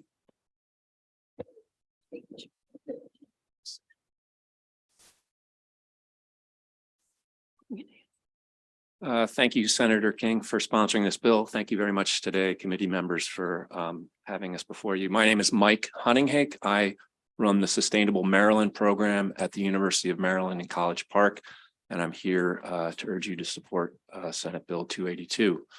The Sustainable Maryland program very strongly supports the creation of the Maryland Forestry Education Fund. It's a measure that, to my understanding, is quite overdue. The need to expand the forestry board capacity has significantly grown over the years as the number of people, as Gary mentioned, who own forest lands has multiplied, as have the threats to forest health have increased. The education fund would provide for better stewardship education and the ongoing capacity to deliver it at a very modest cost, enabling the Forestry Foundation to help the local forestry boards and local governments achieve an even greater impact. The Sustainable Maryland program works directly with incorporated municipalities. We've done that over the last 10 years, including more than half of the state's urbanized towns and cities. Our experience providing this technical assistance indicates that this increased funding will help yield broader and deeper urban forestry awareness and increase the number of in-the-ground projects. The green teams that we help organize and support, which include council members and the members of the public, foresters, and public works directors, need to know what resources are available to them in terms of technical assistance and funding. The Forestry Education Fund would function as that essential conduit of information. Empowered by these resources, these green teams will have the ability to marshal hundreds of local volunteers for the installation and maintenance of these projects, which in turn will have a positive, climate-friendly effect in their communities. They're also the perfect tool for reaching out to local landowners. Sustainable Maryland has worked with the Maryland Forestry Foundation for many years, and we look forward to the prospect of partnering with them in the future. I urge you all to vote yes on SB 282. Thank you. Thank you. Any questions? We got a lot of tree lovers on this committee. Yay. So we appreciate what you do. Thank you. Yeah. Thank you. Yeah, yes, right. Thank you. Okay. Exciting moment, committee. We're halfway through almost. Senator Gallion, 261.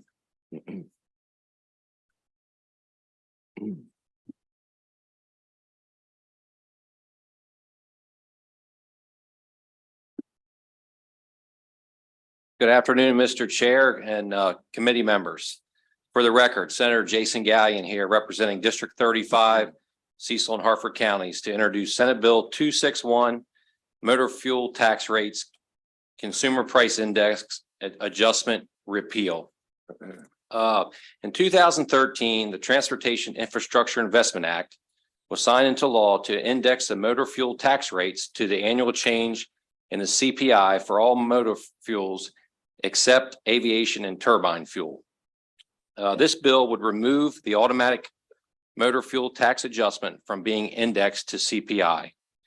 Currently, Maryland has the fourth highest gasoline tax rate in the United States and the second highest among our surrounding states.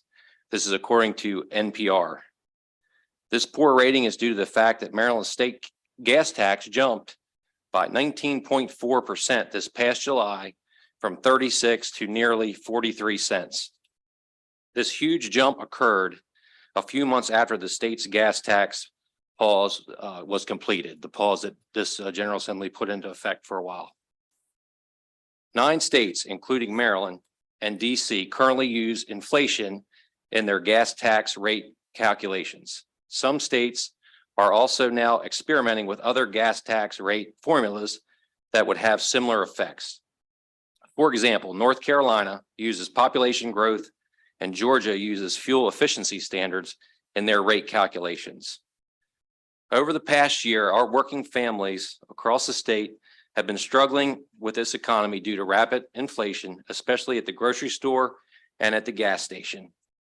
I believe if a change to the gas tax rate needs to be adjusted, it should be done by the legislature annually with an up or down vote to be able to adequately assess the state of the economy and its effects on the taxpayers.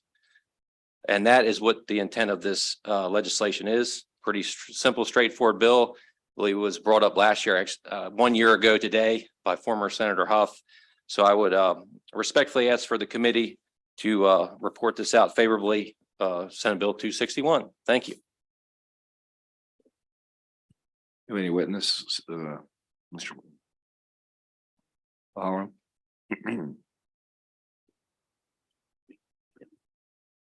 Good afternoon, Mr. Chairman, members of the Senate Budget and Taxation Committee. For the record, Mike O'Halloran here today representing MAPTA, the Association for Motor Fuel and Energy Marketers. We're here obviously in full support for Senate Bill 261. As the sponsor pointed out, last year the General Assembly did a heavy lift and put a pause on the gas tax, however momentary. But I think we all saw the real relief in the motoring public's eyes when we saw that. I think we also saw the pain on July 1 when it jumped almost 43 cents per gallon. I think if nothing else, this kind of underscores the inherent shortcomings of tying anything to the CPI. That is to say, this past year, going on more than a year, the issues with inflation. That's why, a bill like Senate Bill 261 repealing that, I think would allow this committee and this body to really look at not just motor fuels, but perhaps tax structure overall. As the sponsor pointed out, other states take very different approaches as opposed to, colloquially a set it and forget it approach, which is the CPI. Certainly while there are caps in the state law, I would expect that we will have to take advantage of that cap come this year. So again, appreciate the sponsor for putting this in and certainly request a favorable report. Very good. Thank you. Any questions? Thank you very much. Thank you, Mr. Chairman. Next up, Senator West, 310.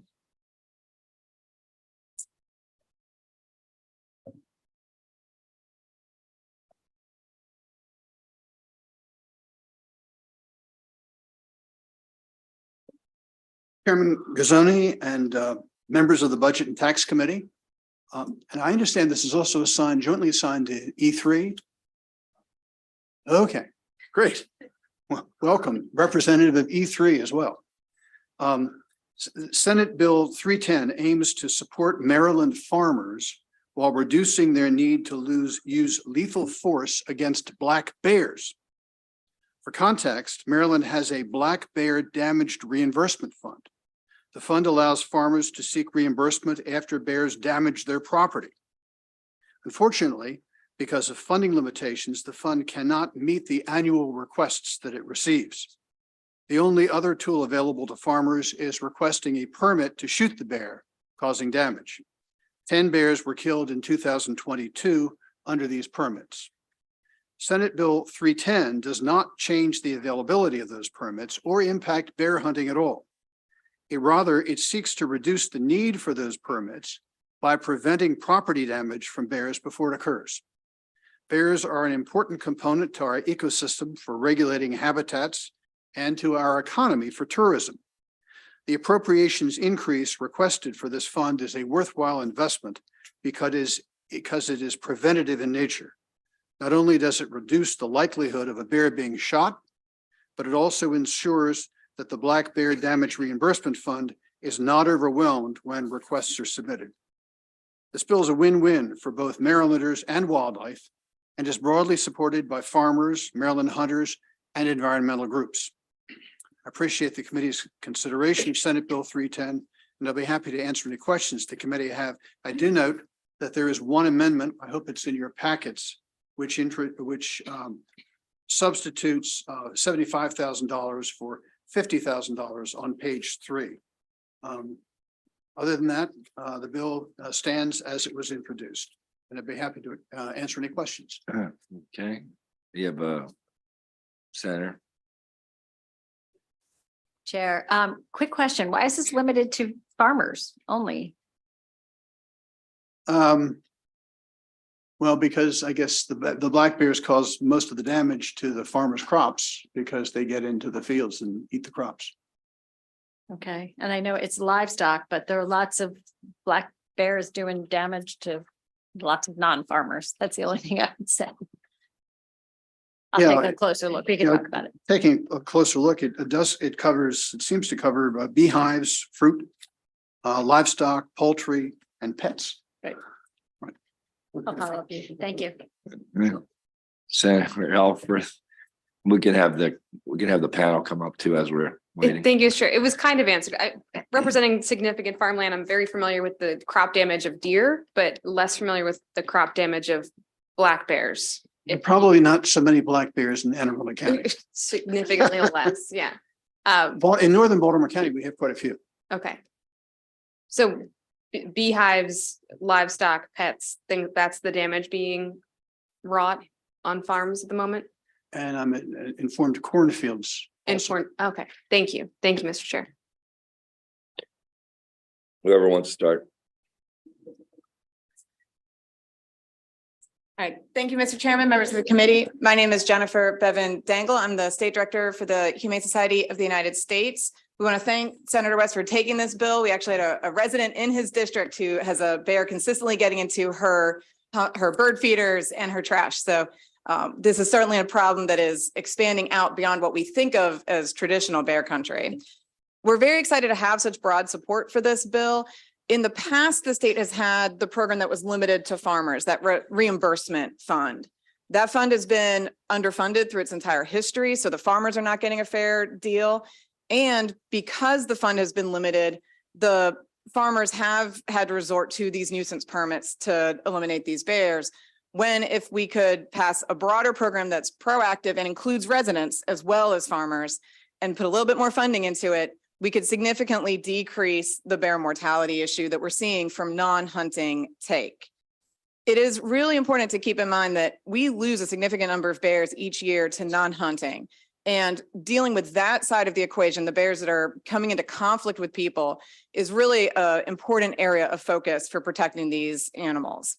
I do want to note that the Hunters of Maryland have supportive testimony. It's actually uploaded under our account, which just goes to show the broad support behind this bill.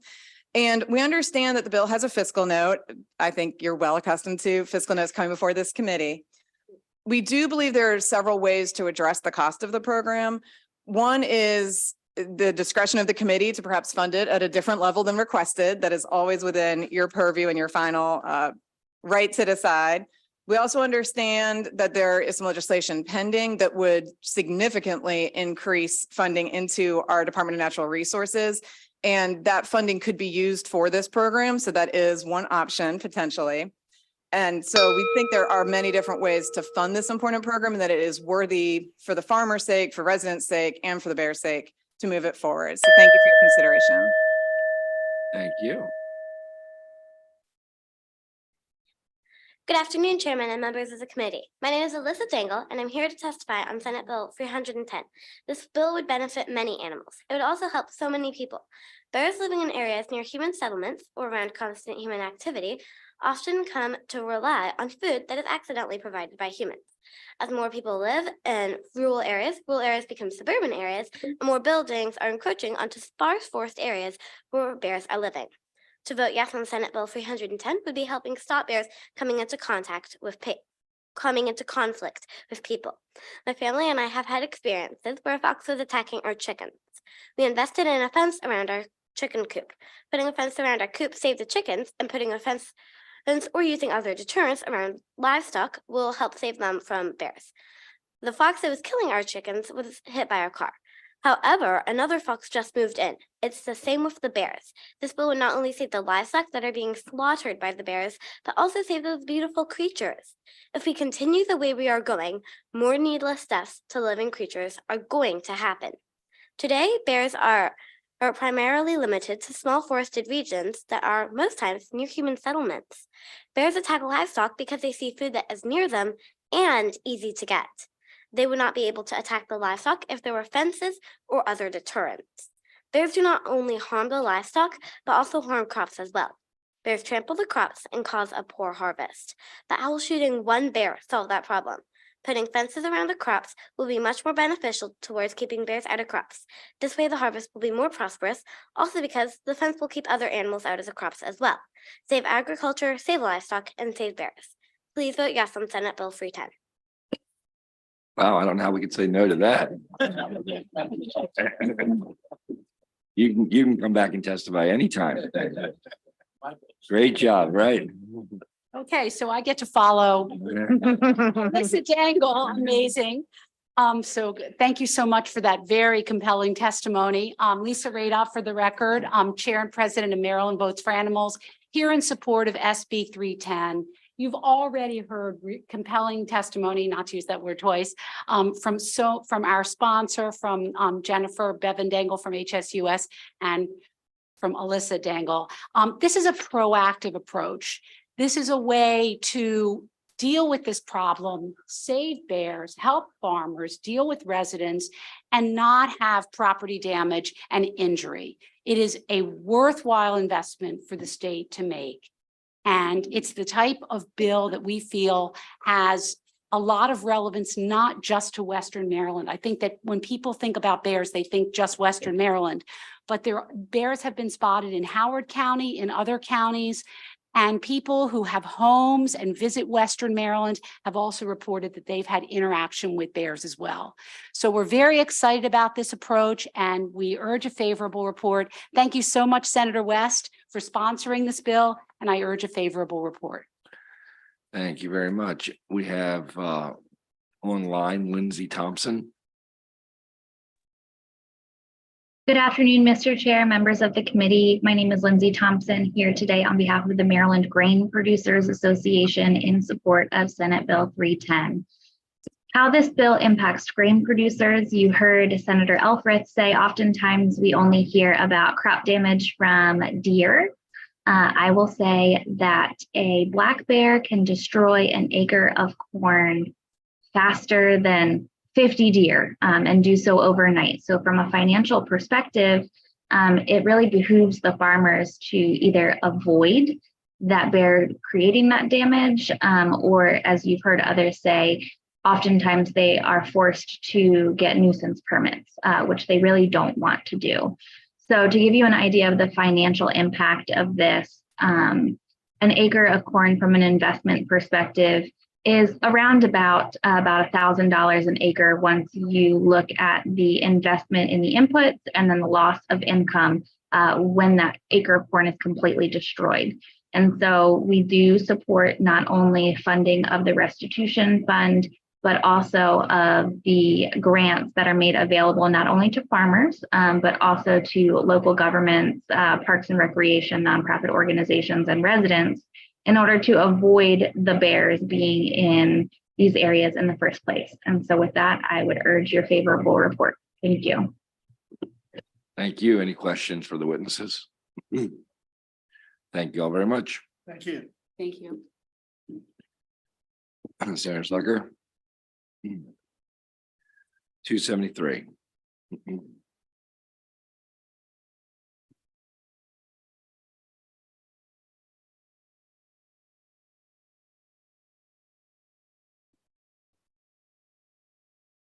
Thank you very much, Mr. Chair. Distinguished colleagues from Budget and Taxation Committee, for the record, Senator Craig Zucker here in support of Senate Bill 273. This is dealing with the National Capital Strategic Economic Development Fund. This was originally something that Senator Doug Peters and I partnered with. What this bill does is it basically keeps the status quo. Right now, there's an area of the bill that sunsets. Instead of having to come back every 2 years and extend the sunset, I'm just saying, let's just eliminate the sunset. I'd be happy to answer any questions and I'd ask for a favorable report. Thank you. Good afternoon, Senators. My name is Chris Gillis. I'm testifying on behalf of MHP in support of Senate Bill 273. By way of background, MHP, we're a nonprofit affordable housing provider with properties in Montgomery and Prince George's counties. The NED program, it supports neighborhood revitalization efforts in both commercial and residential areas. In the last few years, MHP, we've received NED funding that supports either the rehab or production of affordable housing in areas like North Bethesda, Wheaton, Tacoma Park. And we've even gotten funding to support the restoration of a blighted historic building in Silver Spring. During the 2021 session, the General Assembly passed legislation that expanded the eligibility areas both in Montgomery and Prince George's counties to outside the Capitol Beltway. However, during the conference committee, a sunset provision that Senator Zucker mentioned was attached to the expanded area just in Montgomery County. So Senate Bill 273 is very straightforward. It just seeks to eliminate that sunset for the area in Montgomery County. And I'll just say that there are neighborhoods outside the Capitol Beltway that are just in need of investment as areas inside the Capitol Beltway. So this just ensures that the investment, state investment, is going to areas where it's most needed. So thank you for your time and consideration. Thank you. Questions for the witness? Senator Jackson. Thank you, Mr. Chairman. If I could, did you mention that the sunset was only on the Montgomery County portion of the Yes. of the law? Yeah, so we had put in a sunset because right now when NED was created, it was really inside the Beltway, but the need in Montgomery County has changed because basically all within the Beltway and Prince George County sustainable community, Montgomery County's population demographics have changed. So we put in a sunset just dealing with the Montgomery County version. And I just figured instead of keep renewing the sunset for the Montgomery County piece, I would just eliminate it. Just make it the same. Thank you. Yeah. And it's really, Senator Jackson's just keeping the status quo right now, just extending it. Gotcha. Yeah. Thank you. Very good. Thank you. Senator Zucker. Yeah. So, Mr. Chairman, I think I would turn the committee's attention to Senate Bill 312, and I have a panel with me. If you want to come up. And I have representatives from the University of Maryland School of Law, as well as the University of Baltimore School of Law, as well as the Maryland Volunteer Law Service. Welcome. Yes, please. So, Mr. Chair, colleagues, just for the record, Senator Craig Zucker here in support of Senate Bill 312, tax clinics for low-income Marylanders.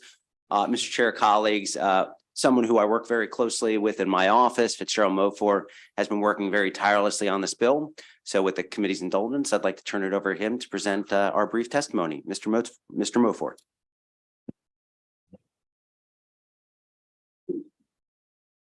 Good afternoon, Chairman, Vice Chairman, and distinguished members of the Budget and Taxation Committee.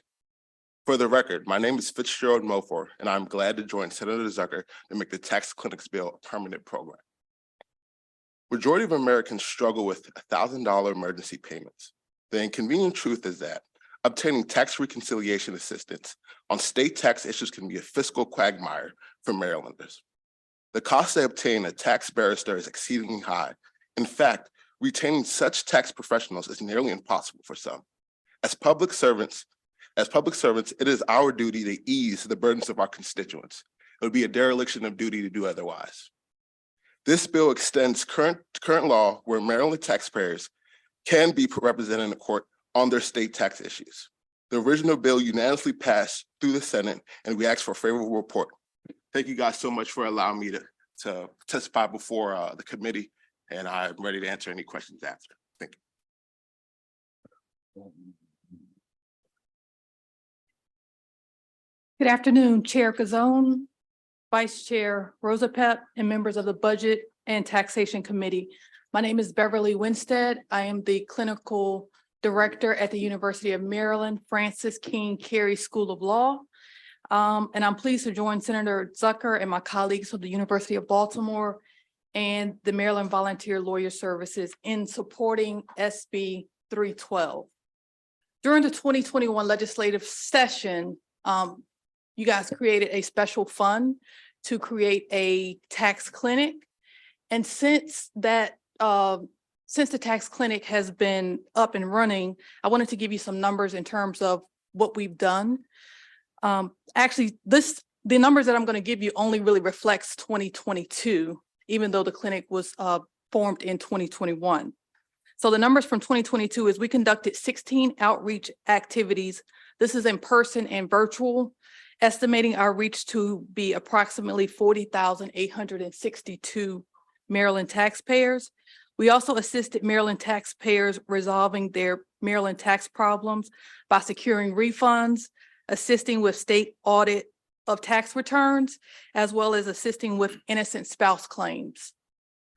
We also aided Marylanders with repaying outstanding Maryland taxes by helping them set up payment plans, filing offers and compromises, and requesting hardship status.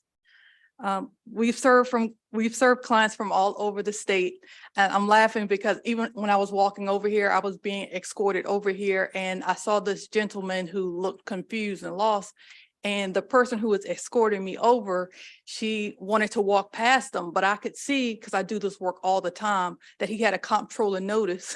So I stopped and I talked to him and he was trying to figure out where the office was. I helped them. I was there. I remember. Yeah, so it's definitely a much needed program. And we want to continue to ask for favorable treatment. Chairman Gizon and members of the committee, thank you for the opportunity for me to testify today in support of Senate Bill 312. My name is John Hart, and I am the director of the Low Income Taxpayer Clinic at Maryland Volunteer Lawyer Service. This bill allows our organization to continue to provide representation to Marylanders who have Maryland state tax specific issues in a way that wouldn't be possible without the continued funding of this bill. Before our organization had state funding, we had to focus our outreach efforts on Marylanders with federal tax issues because those were the cases that would fulfill our IRS grant requirements and allow our clinic to continue to work. Of course, we still did offer assistance to Marylanders who came with us with state tax issues, but there was always a limit on the number of cases we could accept. State funding changed that, and now we can deliberately search for cases with state tax issues specifically, just as often as we search for conflicts with the IRS.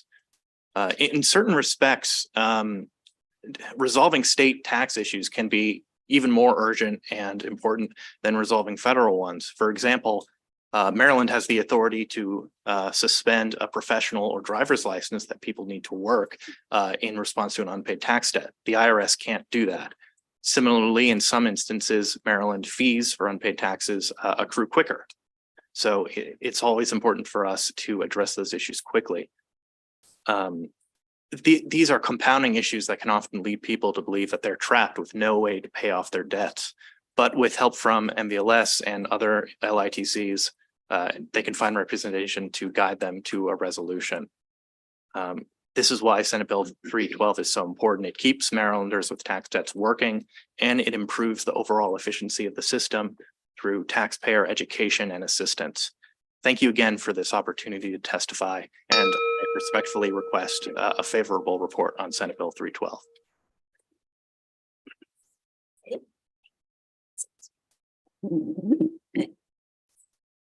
Good afternoon, Chairman Gazone, Vice Chair Rose Pep, and members of the committee.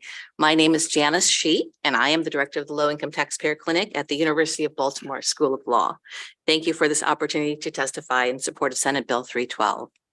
I'm proud to join Senator Zucker and my colleagues in this request to repeal of the sunset date for funding for Maryland tax clinics.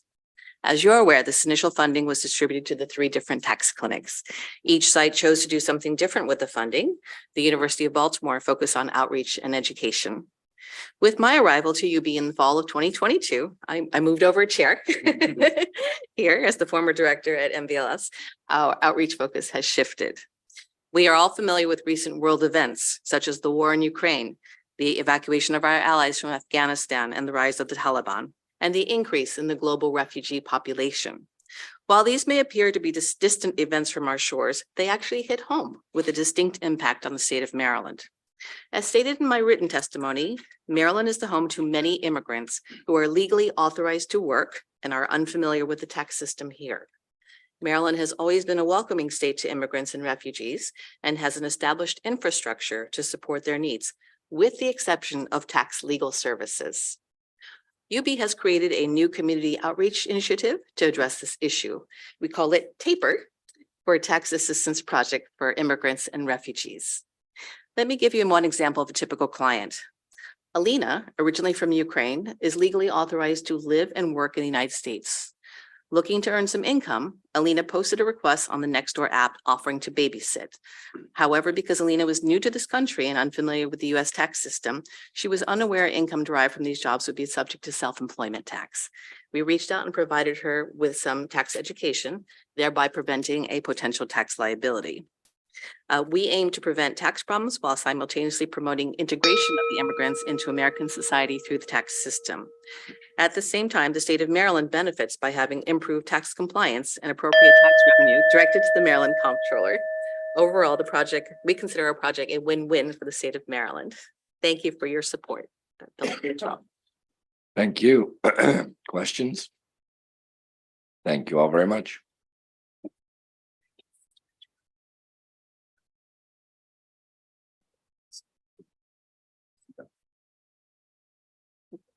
And continuing the Craig Zucker Show. Thank you, Mr. Chairman, Mr. Vice Chairman, distinguished members of the committee.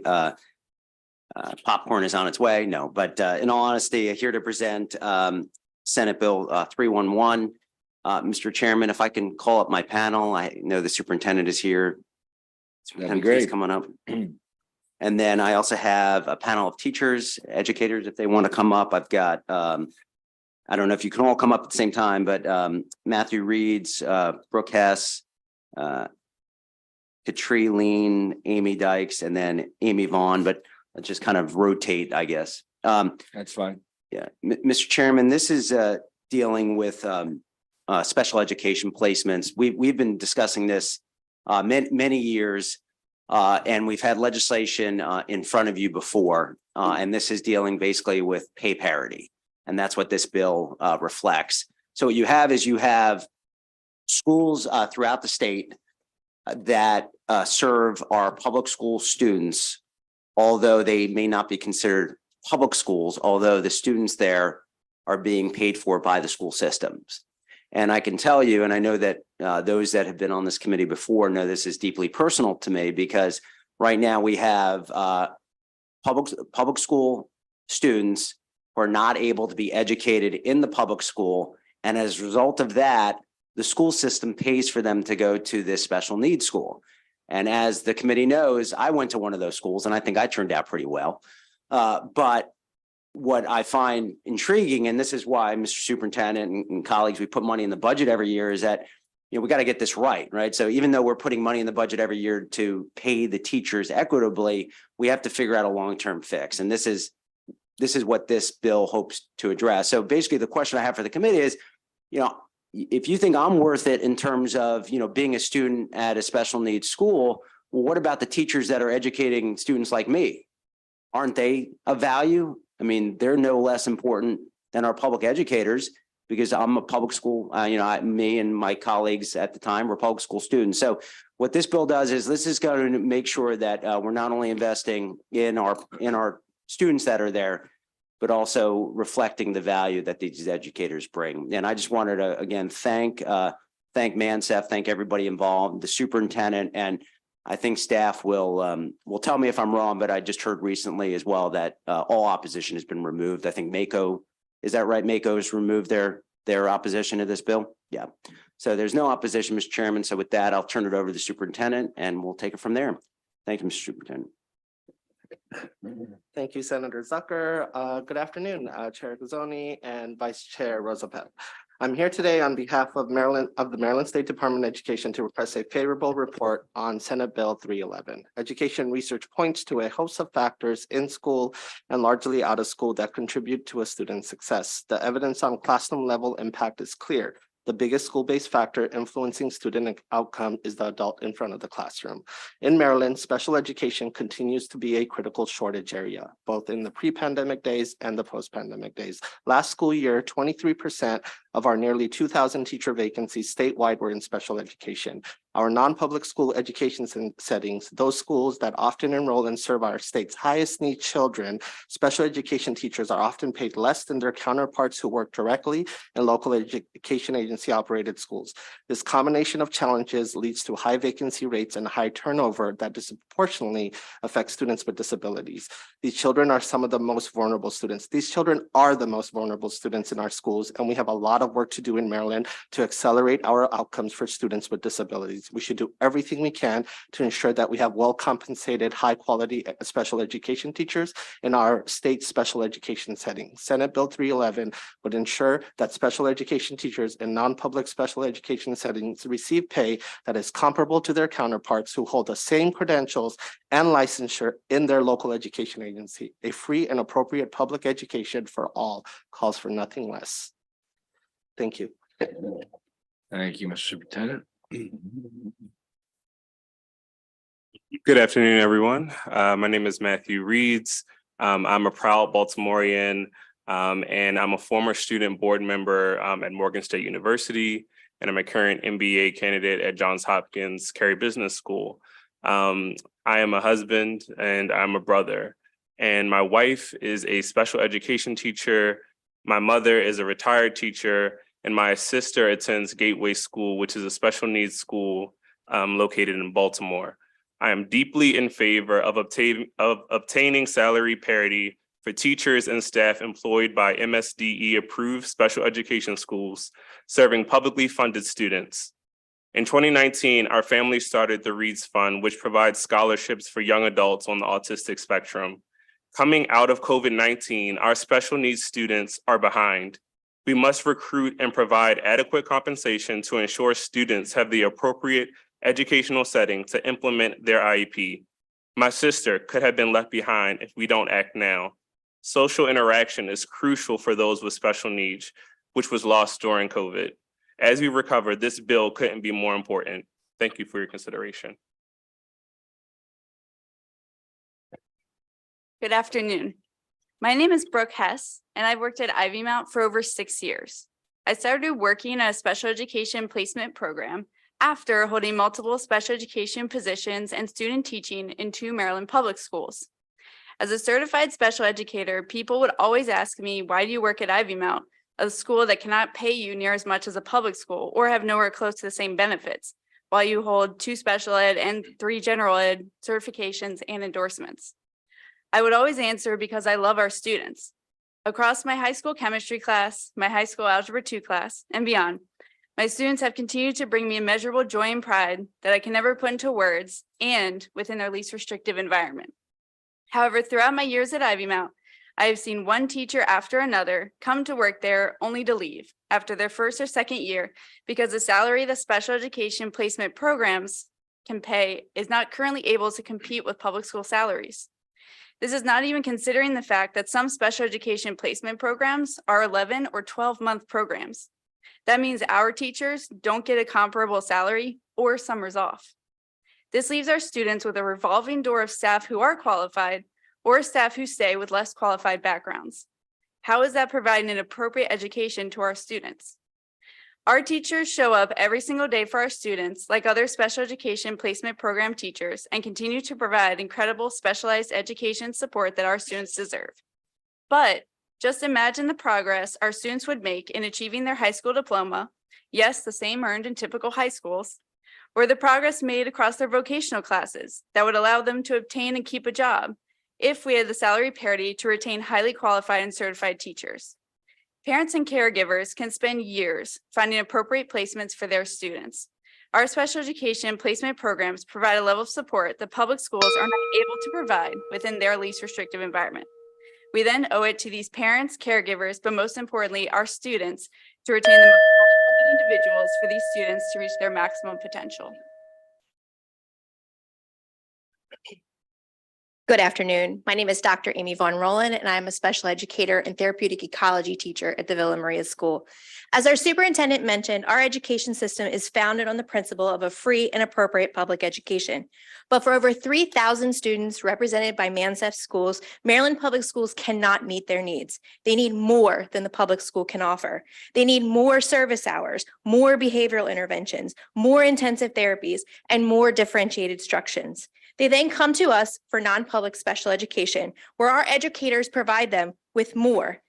To meet the needs of these learners, we attend more trainings, get more certifications, prepare more differentiated lessons, all while being paid substantially less than our public school counterparts.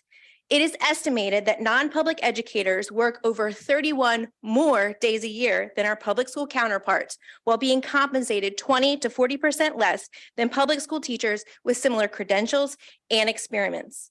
We deliver more to some of Maryland's neediest and underrepresented students. Now is the time for Maryland legislator to deliver more to our non-public educators. When each of you campaigned for this seat, you no doubt stated that you were a friend of education. And today is your chance to prove that you are in fact a friend of education and our most underrepresented and deserving students. I highly encourage you to say yes to the Teacher Parity Act. Thank you for your time. Good afternoon, honored legislators. My name is Katri Line, and I am a teacher for Arrow Child and Family Ministries at Arrow Center for Education Riverside. I am asking for support of the Senate Bill 311. Thank you for giving time to address this important issue today. I have taught as a general educator and as a special educator in a wide variety of school settings in public, non-public, and private. I have taught all grade levels from pre-K to high school. I have seen the work that teachers put in, and there's no way to quantify in 2 minutes how much they do for a disturbingly small salary. I have experienced the learning curve of a special educator trying to grasp the language of the Individualized Education Program, or IEP. I have worked the endless hours required to write, implement, and track the progress of those same IEPs. I have accepted the risks of teaching in a non-public school setting. I have felt the often overwhelming pressure of the work, and becoming rich is certainly not the reason that I continue. I do what I do to make a change in the lives of students who are often left behind. I have seen the incredible positive changes that come from our efforts in spite of being left behind ourselves in terms of salary. Teachers in special education schools, aka non-public schools, accomplish all of the things that teachers in public schools do and more. The majority of our students receive placement with us, at least in part, because they exhibit big behaviors, the ones that create an unsafe environment for other students and staff. Each of these students require an extra level of care and therapeutic programming, which we provide. As non-public school teachers, we receive extra trainings, such as crisis management and trauma-informed practices. Why? To be able to respond to those big behaviors when students kick, hit, and try to destroy anything around them. All teachers run the risk of physical and emotional harm at the hands of their students. We run that risk every day, every hour. It is not surprising that there is a shortage of non-public school teachers in non-public schools when we do so much more and create so much less. It is impossible for you to know, unless you have lived it, how much teachers in non-public schools experience. It is equally impossible to feel the appreciation for all of the things that they do, but you should try. We do all of the things that public school teachers do and more. We assume all the risks that public school teachers assume and more. We deserve to be paid at the rate public school teachers are paid and more. Thank you for your time. Thank you all very much. Sam McCray, did you have a question for this group?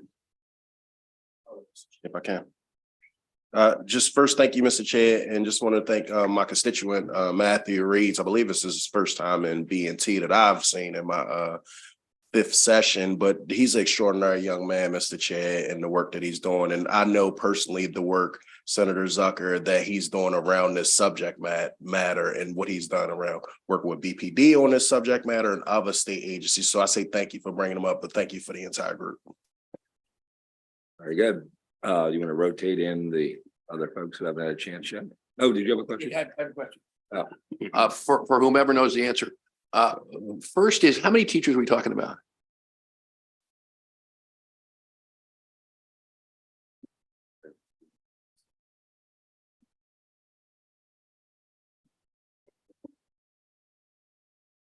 About 1,500. 1,500? Yeah. And what is the average pay gap? It depends on the system. It could be 20% or more. But I mean, is that a minimum, did you say, or is that an average? It's a 20 on average gap, 20%. 20%. It's actually a third in some places as well. If you Yeah, look at some, it. if it's an average, some is higher, Yeah, some is lower, but Yeah, but it's, in terms of like the floor, yes, it is 20. Yeah. was it the floor or The floor, average? It is the average, but what I'm telling you is that the gap is most likely, the average is higher than 20, but I'm giving you ballpark because I Okay, don't I have it in understand. front of me right now. Okay, thank you. Thank you, Mr. Chair. Thank you, Mr. Chair. Senator Zucker, Superintendent and others took a great presentation. Certainly care about this issue and wish we didn't have this issue. I'm wondering, and I'm not sure if this came up last year or in the past, why didn't Kerwin address this? These are public school students. Why do we not address this in Kerwin? Well, in that case, Senator, look at this as a Kerwin update. I'm good No, with but that. seriously, look, I think the Blueprint for Maryland's Future was a big undertaking, and there are different things that we have to do around it to make things whole, and this is just one of those things. Superintendent, you have a comment? Well, I don't know if you know, I'm new to Maryland. I'm a year and a half. So if I was at Kerwin was happening, I would be out there telling that commission, do not make this mistake, and you should have done it at that moment. But that was a different MSD, and I don't think people were listening as much. But it's a different day. So if I was there, I would fix that at that moment, but I wasn't there. So here I am today to let you know. And the thing that did it for me is I visited Villa Maria recently. It's a school that does not seclude kids. Senator Zucker knows I have strong opinions about seclusion, and I'd like to ban it all in Maryland. Our public school systems still struggle with that, right? We had a reckoning with the feds, and I wanted to go to Villa Maria and spend a day because they have the most vulnerable kids, Black and brown children, economically disadvantaged, and they do not seclude kids, and they are thriving, and that closed it for me. Thank you, Mr. Chairman. And look, I'll just say, we have an accountability board, and we're not trying to shift anything. Just want an answer. But I believe in what Massive does and all the organizations that are involved there. And any family's challenge is all about our challenges, even if it doesn't touch us directly. So I appreciate this legislation. Thank you, Mr. Chairman. Yes. Thank you for your testimony. I'm an educator. I enjoy saying that because, if I had it to do over again, I'm not so sure I'd be down here. I'd still be in the school system. But I want to just tell the superintendent that this whole issue of dealing with children with special needs are children that are disabled, working with teachers, class size. There are a lot of factors that contribute to the problems that we see in our school system as it pertains to the meeting the needs of children. This bill is very important, but I think that we need to take a hard look at how we are dealing with these children with special needs, how we're dealing with the teachers in the classroom, asking them to be all things to all children, leaving the parents behind, not involving the parents. It's a lot that's involved in this. And I'm hoping at some point in time, we can sit down to have this discussion. But I really thank you, Senator, for bringing this bill before us. Absolutely, Senator Benson. Very good. If you, the rest would like to continue. Go with them. Or anywhere you wish. Good afternoon, Mr. Chairman and members of the committee. Thank you for this opportunity. My name is Brendan Joyner-Ill. I'm a proud Baltimorean. I'm also a former teacher in the Baltimore City Public School System, as well as the Anne Arundel County Public School System. I'm currently the curriculum coordinator and instructional lead with the Woodbourne School located in Baltimore, Maryland.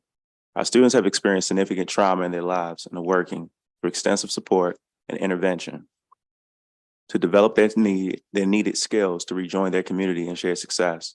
In addition, our students have often been out of school due to incarceration or being moved from place to place. and they also are experiencing significant mental health issues and require a great deal of therapeutic support and holistic education from the educators at the Woodbourne School. To support our students, we are a 12-month program, and as educators, we work all year round with our students whose challenges and backgrounds are so significant that they cannot attend a traditional public school at the moment. As non-public educators, teachers at the Woodbourne School are paid less than our Baltimore City counterparts, who only work 12 months a year. This significant pay discrepancy has made recruiting teachers for our school very difficult. We currently have 11 full-time teachers at our school. Since last year, we've had 4 teachers leave for higher paying positions with the local public school systems. Teachers leaving and subsequent time it takes to replace them means that our students who need the most help and the most resources in their classes are unable to get it. In addition, it means that many of our first-year teachers and new teachers have all been individuals new to the teaching field without educational training. So these individuals who are learning to be educators are learning as they teach, as they go along. This inability to attract experienced teachers and educators or retain our consistent staff drastically impacts our ability to provide teachers to the students who need them the most. For that reason, I'm asking for your support for SB Bill 311. In addition, I'm asking for equal pay for non-public school teachers to encourage teacher retention for our most at-risk students so they can experience success and rejoin their communities. Thank you for your time and consideration. I am Amy Dykes, and I'm here today to speak in favor of SB 311, the Teacher Pay Parity Act. The significant salary disparity between non-public teachers and public teachers is very well established. Fresh out of college, I was a special educator in Harford County Public Schools. I quickly realized my ability to help these disabled students reach their maximum potential was being thwarted. I resigned and I relocated to Kennedy Krieger High School in Baltimore, Maryland, where resources are disability specific and students thrive. All of our students are publicly funded and placed by their local school system when local IEP teams agree that the public setting cannot appropriately program for their level of need. Our students not only have learning difficulties, but they have social and emotional needs, and some have intense behavioral challenges. Each student, however, is so unique and wonderful, and we celebrate their progress, no matter how seemingly small, every darn day. I cannot begin to describe the joy that I feel when I hear parents tell me how grateful that they are to see their years of endless advocacy rewarded with a placement in a non-public program. It is frustrating to know that while I'm working with extremely complex students, my pay is less than my public school peers. I want to thank the legislature for recognizing this unfair disparity and providing funding in fiscal years 22 and 23 to supplement our salaries. But I urge you to continue your support by voting in favor of this year's bill. This bill and proposed funding will serve to make a direct impact in the lives of students with disabilities across the state. This bill will ensure that highly qualified special educators remain in their positions and do not leave their students. Thank you for your consideration and commitment to support the teachers who are serving Maryland's most complex students by casting a vote in favor of SB 311.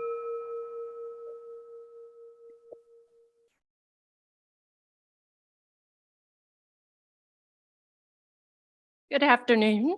My name is Dr. Katina Webster, and I am the very proud principal of the Children's Guild School of Baltimore, a school for students with emotional disabilities.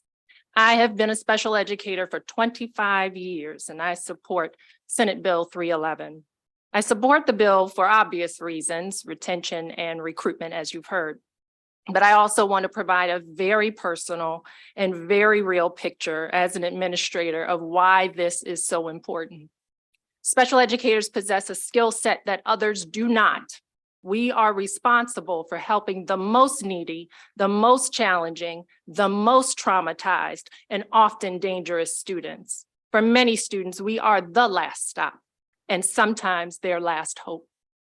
We are cursed at, punched, scratched, kicked, and spit at, all while we attempt to shape behaviors and customize an academic program to meet their individual needs.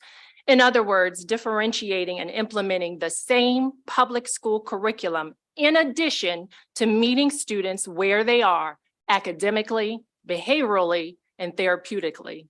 We too prepare students for the future. We do so with less resources, less access to opportunities, fewer programs, and fewer resources. Yet many of us stay.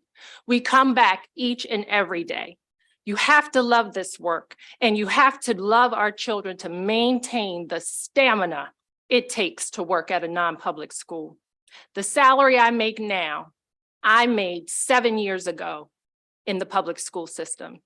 The teachers who commit themselves to working in a non-public setting deserve to be paid equal to their public school counterparts. We must be an attractive enough option to draw and keep high-quality staff. Our students have that right. In the past month, I have lost 3 essential staff members to the neighboring public school systems for better pay, on top of the vacancies I already cannot fill. We are asking people to work harder with more difficult students for less money. What choice would you make?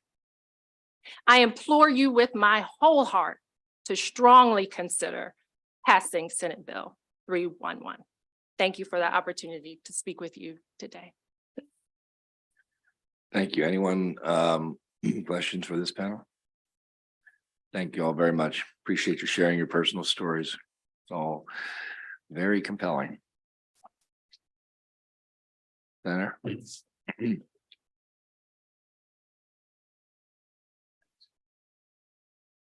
305. Carroll County Senators, Senator Reedy.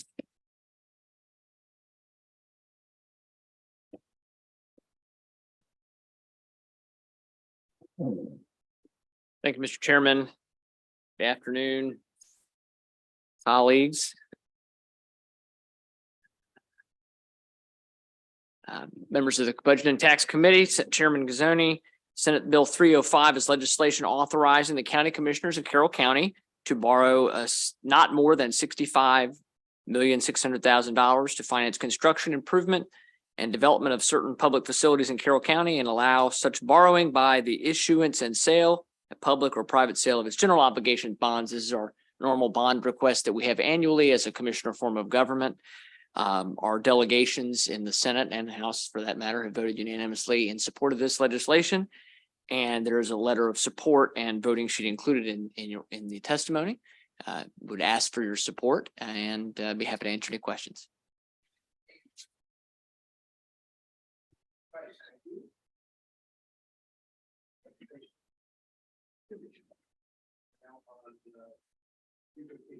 Okay, Mr. Chairman, Mr. Vice Chairman, would it be okay if I brought up a panel? Bring up the team. Okay, sounds good. Yeah. In a moment, I'll present the bill. Yep. And again, Mr. Chair and members of the committee, this will be a little bit longer explanation than the last bill. Senate Bill 313 was requested by the town of Mount Airy with the redistricting from last year.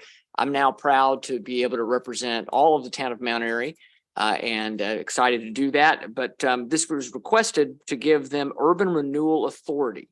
It would provide the town with a meaningful way of dealing with potentially blighted properties that impact particularly the downtown area and the community. Urban Renewal Authority is not new. It's been granted to 69 other Maryland municipalities over the past 50 years, including just last year, Williamsport and Hancock over in Washington County.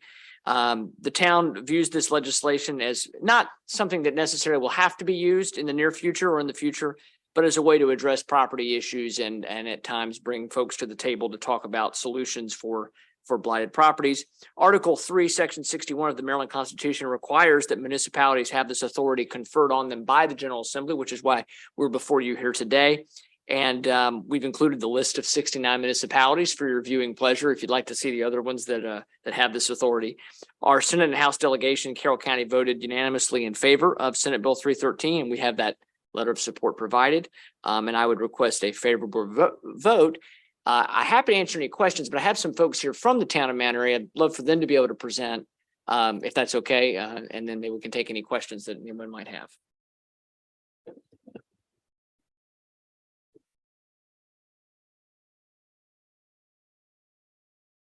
The Honorable Vice Chairman Rosa Peep, and members of the committee. I am Council Member Lynn Galletti from the town of Mount Airy. Next to me is our town administrator, David Warrington. The town of Mount Airy is seeking the same urban renewal authority that has been granted to 69 other Maryland municipalities over the last 50 years, Williamsport and Hancock just last year. The town of Mount Airy views this legislation as likely not to be used in the near future, but would be a tool to be added to its toolbox in the event it was needed. In Mount Airy, as in other jurisdictions, absentee landlords have properties that have been vacant, abandoned, vandalized, and are a blight to the community. Urban Renewal Authority could be used to bring a blighted property owner to the table in order to create a meaningful dialogue on the future of their site. Currently, the request of the town to discuss these properties have been ignored for years and in some cases, decades. The content of the requested legislation is only applicable within the confines of the corporate limits of the town of Mount Airy. The mayor and town council are seeking the committee's assistance in their attempt to improve the town of Mount Airy and thus the region by acquiring this enabling legislation. The Urban Renewal Authority of Senate Bill 313 contains numerous policies and procedures which must be followed. An urban renewal plan must be developed and submitted to the governing body for consideration. The plan should include, but not limited to, properties identified as blighted, abandoned, in disrepair, or dangerous. After public hearings, review by the local planning commission, and formal adoption by resolution, then the staff will be authorized to approach the property owners. The town of Mount Airy needs this legislation to allow it to work in a meaningful way to convince owners of blighted properties that are impacting neighborhoods and business communities to engage the town to find solutions to their property issues. Article 3, Section 61 of the Maryland Constitution requires municipalities to have this authority conferred to it by the General Assembly, as previously noted in the PDF you received. Therefore, the residents and elected officials of the town of Mount Airy respectfully request your affirmative vote on State Senate Bill 313.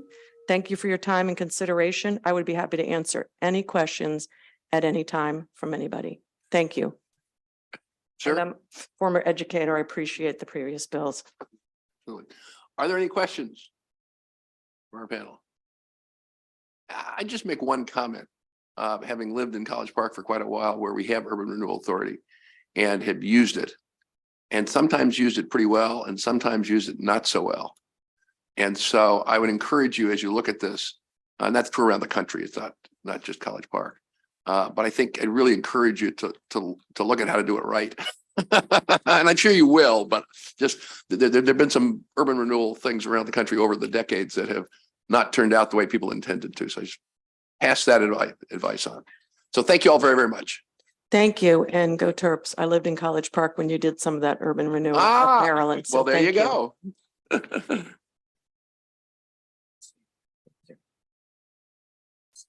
You too.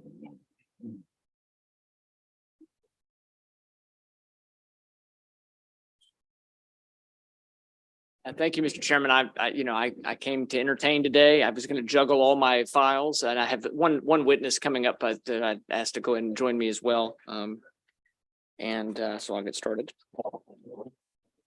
And again, Mr. Vice Chair and members of the committee, really happy to be with you today to present Senate Bill 314. And just very simply what the bill does, Senate Bill 314 would exempt the sale or rental of musical instruments used by a student from state sales and use tax. The couple provisions with this, the student must first of all be enrolled in an elementary school, an elementary or secondary school, or post-secondary education, or registered with a local school system and receiving in-home instruction. So under current law, students in Maryland across elementary, secondary, and post-secondary institutions are required to pay sales and use tax when renting an instrument or purchasing an instrument for their musical career. And, it's for some folks, it may not be a huge burden, but there's a lot of one of the great things about arts education. And my wife is a music educator in the interest of full disclosure, is the way that children that maybe struggle in one area of their academic career really get inspired by music or other types of arts education. And so we have children who are dealing with a lot of issues, whether it be poverty or other types of things that they're coming from. And so it could be a real challenge, though, to pay, sales tax on a rental of specifically some instruments are more expensive than others. So the goal really of the legislation was to try to make it a little bit easier, just a little bit easier on families and on these children. So that's what the bill does, would exempt it from sales and use tax. And so I asked for your support, and I would be happy to answer questions, but I do have a person who really brought this to myself and the delegates' attention, Delegate Shalega, who put the bill in the House side. Thank you, Senator. Good afternoon, Senators. My name is Liliana Norkitis. For the record, I am a current terp. I know they're talking a lot about College Park, but I'm asking for your favorable report of SB 314. Like tens of thousands of students in Maryland, I started playing an instrument in elementary school. Over the last 8 years, I mastered my craft, not only picking up a new parties trick, but improved coordination, memory, cognitive thinking, confidence, and found a new way to relieve stress. In October, I finally decided to end my rental program and purchase my own cello. I sought out my price range without thinking about the sales tax and was astonished when my bill was an additional $120 because of the tax. I do not live in a financially comfortable household, so this was just a setback to continue doing what I love. Our school system has incorporated music into its curriculum, but is inaccessible to a lot of families who cannot afford an additional $100+ to cover the lump sum or a few dollars every month in a rental program. When there are multiple children in a household, music becomes even more inaccessible. No one should be barred from participating in a course because they cannot afford the very thing that is required for participation. Music is an incredible thing that connects everyone and instills cultural awareness. The first step to ensuring more students continue with music through all their years of schooling is to eliminate the sales tax on the rental and purchases of musical instruments for Marylanders like me, because every student deserves the accessibility to play an instrument without the burden of a financial setback. The fiscal note says the expected decrease in the sales tax revenue will be $1.4 million annually. That is just 0.0002% of the $6.2 billion total annual sales tax revenue. And this is not the state's largest source of revenue. This tax break is a very small price to pay to alleviate the pockets of Marylanders. I will have my instrument well after I'm out of school, so I'm not here today so that I personally can save $120 on my next cello. I'm here for the thousands of students who cannot afford an instrument. I'm asking for your favorable report of SB 314 because a favorable report means equal access to a skill that will keep kids out of dangerous activity and engaged in a magnificent craft. Let's reward Marylanders tomorrow by making music more accessible. Thank you. Thank you very much. Any questions? Yes, sir.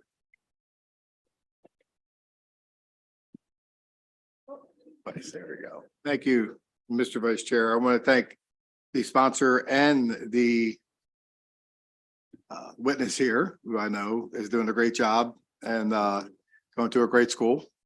But I want to thank you for the opportunity to also be a part of this bill. I think it's a great bill. I think it's an opportunity for young people to get into music and have the opportunity for parents to be less burden for them. So thank you.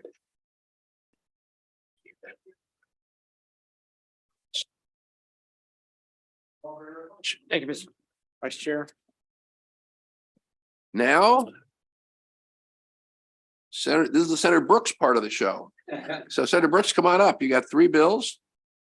We'll start with 317.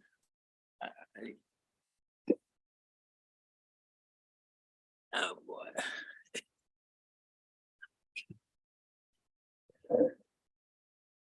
And Chair Rosapep, Chair, I'm sorry, Chair Gazone, he snuck in on me. Vice Chair Rosapep and members of the committee, thank you for the opportunity to testify before you on SB 317.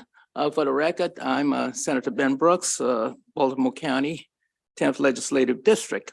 The purpose of this bill is to provide a tax credit for energy efficiency upgrade, better known as the passive house.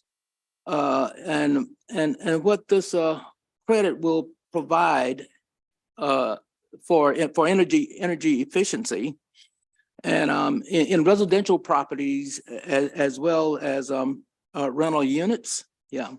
Now the passive home, what you're trying to do is bring this house up to what we call the passive home standard. And as set by the Passive House Institute, qualifying residential properties include the taxpayer's residence or a single or multifamily rental unit. The tax credit may not exceed the lesser of 10% of the total cost of the project incurred by the owner, or if it's a business, a credit of up to $2,000. Yeah, an energy efficiency upgrade measure is defined as an energy efficiency improvement to the building envelope or the ductwork, and such upgrade measures may include the following additional insulation, triple pane, argon or krypton gas-filled windows, stone windows, weather stripping, and caulking, and duct sealing and insulation. Yeah. A passive home is not a brand, but rather a building standard that is energy efficient, comfortable, affordable, and ecological. And it's built on 5 primary principles. It's the continuous insulation, airtight construction, optimized windows, balanced ventilation, and minimal mechanical.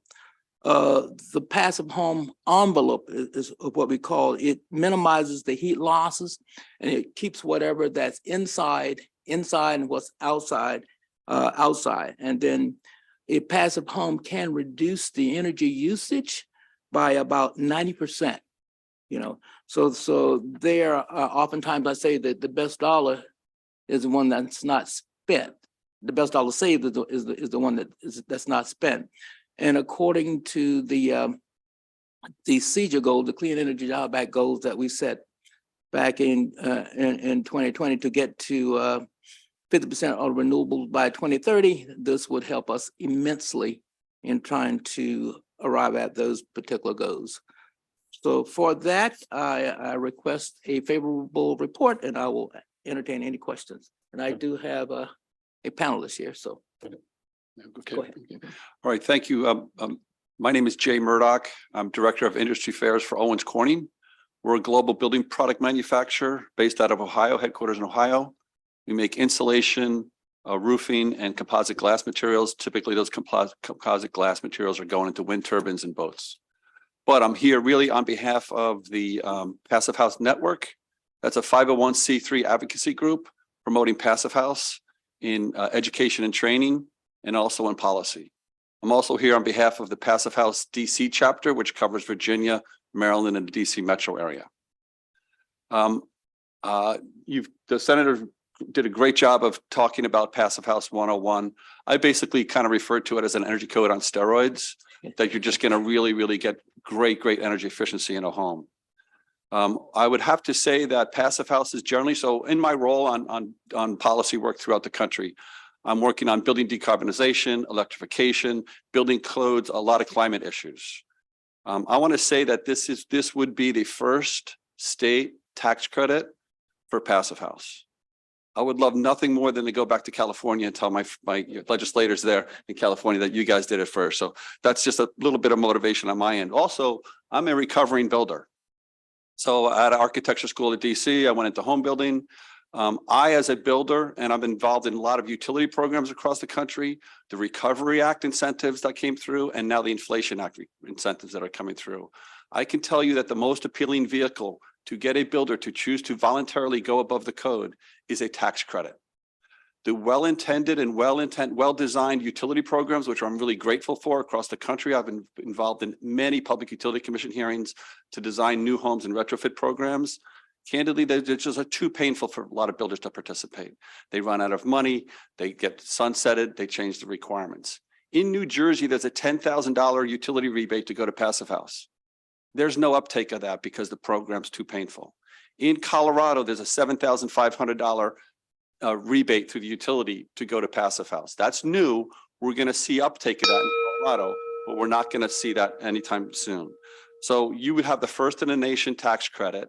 This is the most lean and efficient vehicle to get builders to go above code. Thank you. And also, Mr. Chair, if I might add, there is a sponsor amendment that has been submitted, but that'll be coming to you. And primarily what it does, the changes make it clear that the bill covers both new homes and existing retrofitted homes. Yeah. So, and then that also that the passive home aligns more in line with what the new term called Passive House Institute in the US. So it brings it here again, more clearly defines that particular standard. So, all right. Other question?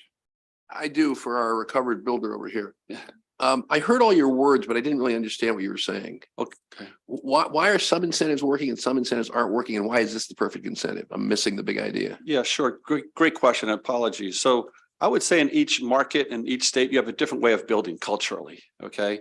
So in New Jersey, so I would say generally the utility programs are very, very well intended, but you've got pre-approvals, you've got long delays. When you say the utility programs, what does that mean? Oh, I'm sorry. So BG&E would have an incentive, for instance, or Pepco would have an incentive to build above the code. Who does the incentive go to? That's what I'm asking. Typically the builder. So it goes to the builder. The builder, yes. And builders are not taking advantage of them because it's the cost of money of participating in those programs and the delays just become too much to participate in them. It's the bureaucratic? Correct. The bureaucratic stuff? Correct. Is that the general case with these other things you're talking about? Is it basically the bureaucratic stuff? It's the bureaucratic stuff. And with Passive House, you have to have a third party certify and inspect the project throughout. So you've got a traffic cop, you've got another building code official on that job. I've been through that where I just, I wanted to strangle the inspector certifying my properties, but they were correct in I missed something on the building practice. So it's a good insurance policy for the taxpayers' money that you've got this other traffic cop on the job inspecting and testing the home. Under this program, there would be that inspector. Correct. And there aren't on the utility programs? There are, but I would say that there's a motivation. I would call it I gotcha inspections rather than coaching and mentoring inspections. There's a little subtle difference there, but sometimes there's a motivation to just go to a job site and determine to find something wrong and delaying the cycle times. That's been my experience with many utility programs. Not in Maryland. I've not participated in the Maryland programs. Okay, thank you. Thank you, Mr. Any other questions? Thank you very much. Thank you. Thanks. 318.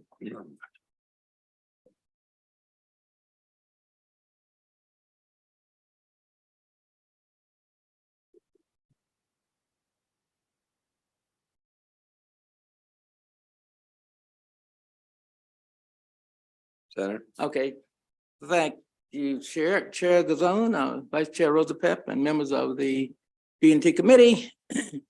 For the record, I'm Senator Brooks, 10th Legislative District of Baltimore County. Thank you for the opportunity to testify before you on SB 318, and that's a healthy indoor air quality tax credit. The purpose of this bill is to provide a tax credit for the installation of indoor air quality, or better known as IAQ, equipment in certain residential or commercial properties. Qualifying residential properties include the taxpayer residence or a single multifamily residential rental property with fewer than 4 or fewer units. And the tax credit may not exceed $1,000 for an individual or $2,000 for a small business. Indoor air quality equipment means equipment that is installed by a licensed heating and ventilation, air conditioning, or better known as HVAC contractor, to improve the air quality, including enhanced ventilation and filtration systems, bipolar ionized technologies, and ultraviolet lighting. During these unprotected times resulting from the COVID-19 pandemic, individuals are spending an unsurmountable amount of time in their homes. Now, more than ever, it is important that these residents offer proper ventilation and filtration. Furthermore, it is equally important for small businesses to offer a quality clean air product workplace for employees. The installation of an IAQ technology offers these security and helps us in eliminating the spread of viruses. Here again, the Clean Energy Jobs Act set that goal of 50% of renewable energies by 2030. And this will help us by improving the air quality and keeping people healthier on the job. this would make it a lot easier when we're trying to reduce the CO2 emissions and trying to address some of the global climate changes. For that reason, I'm requesting a favorable report. Thank you. Yes, you can go ahead. Good afternoon, Chair Guzuni and members of the esteemed committee. For the record, my name is Delicia Gunn. I'm founder and CEO of Hemsolation LLC. We offer a plant-based, non-toxic, carbon-free insulation product that's for use in residential and commercial buildings. Thank you for the opportunity to testify in support of Senate Bill 318. I appreciate your time today. Last week, I had the opportunity to meet with Senator Brooks to discuss these two appealing, important bills. These bills appeal to me because they encourage and financially incentivize Maryland individuals, businesses, and affordable housing developers to consider the purchase and installation of energy efficient equipment. To strengthen the bill's intention of combating climate change and to further improve the health of Marylanders, I offered the senator language that intentionally prescribes and incentivizes the purchase and installation of building materials, insulation in particular, that is non-toxic and carbon-free. The use of carbon-free, non-toxic insulation helps to combat climate change. It also improves indoor air quality and protects contractors and building inhabitants from exposure to formaldehyde and other toxins found in traditional insulation that can lead to allergic reactions, asthma, and cancer. Although you can't see behind the wall, what is behind the wall matters. Senate Bill 318 sends a statement that the legislature is serious about improving the health of Maryland families, increasing building energy efficiency, and reducing climate change. For these reasons, I respectfully request that you vote in favor of Senate Bill 318. I'd be happy to answer any questions that you have. Thank you. Thank you very much. Any questions? Senator Zucker? Thank you very much, Ms. Gunn. Just a quick question. So in terms of traditional insulation, how much does traditional insulation add to the carbon footprint of, existing buildings? Good question. Because traditional building insulation is made from concrete, glass, and steel, that type of insulation can add up to 50 years of carbon to a building carbon footprint. So if we move to insulation that is carbon-free, we can drastically reduce the amount of carbon emissions in the building industry. Thank you, Senator Jackson. Thank you, Mr. Chairman. Senator Brooks, thank you for bringing this legislation before us. Have you had an opportunity to speak to your former colleague, now director or secretary of MEA, Maryland Energy Administration? I see there's an information document, letter of information that was submitted. Right, yeah, that's going to be what we consider a friendly amendment. I don't, between the state and MEA offering, I'm handling that I guess the application of it. Yes, we will make those changes through an amendment. Yes. Okay, thank you. Sure, yeah. I understand. And Chair, I do have one other witness that's on the. Yes, Yes. virtually we have Stephanie Anderson.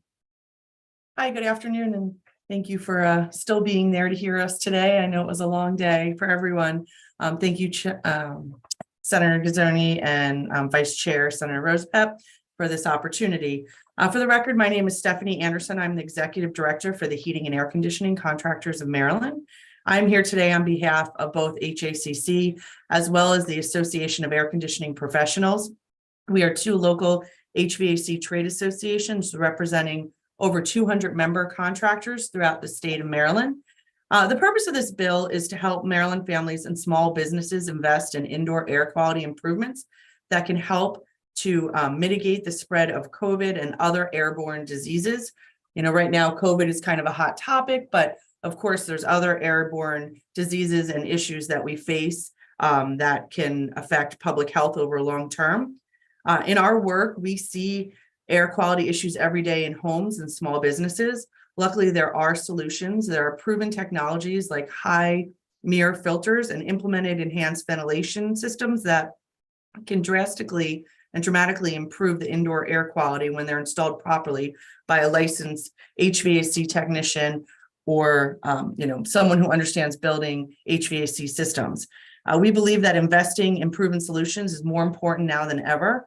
And as we continue to deal with this ongoing pandemic, according to the US EPA, when used properly, air cleaners and HVAC filters and proper ventilation and outside air can help reduce airborne contaminants, including viruses like COVID.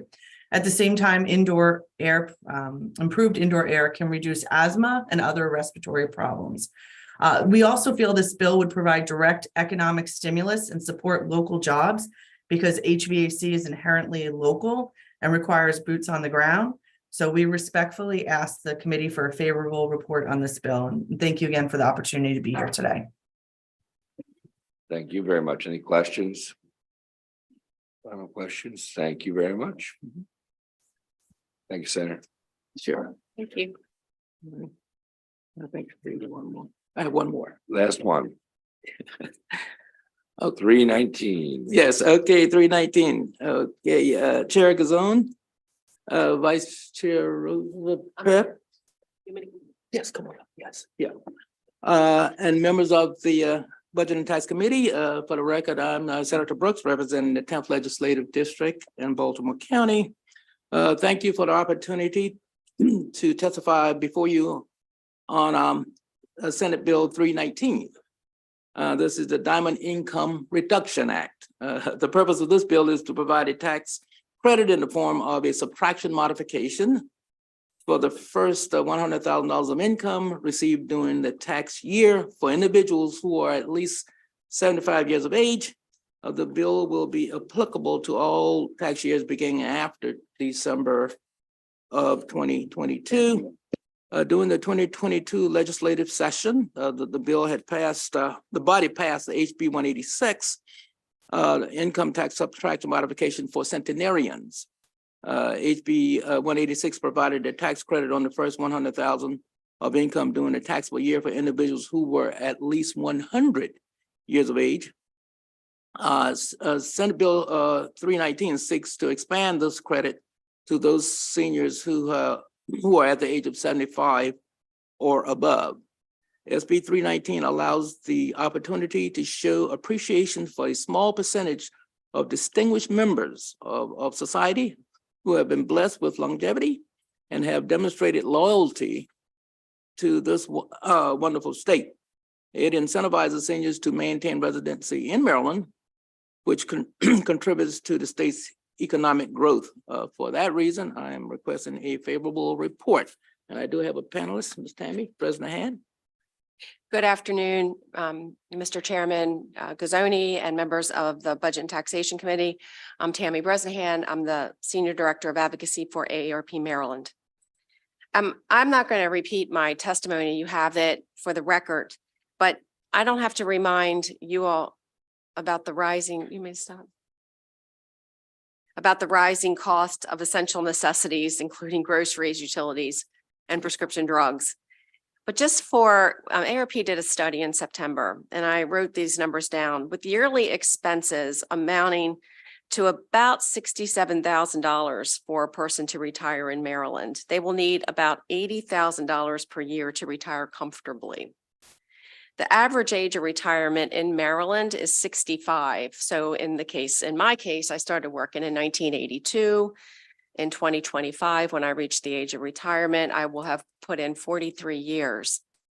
And most people are working to 67 or 70, and that's 55 years.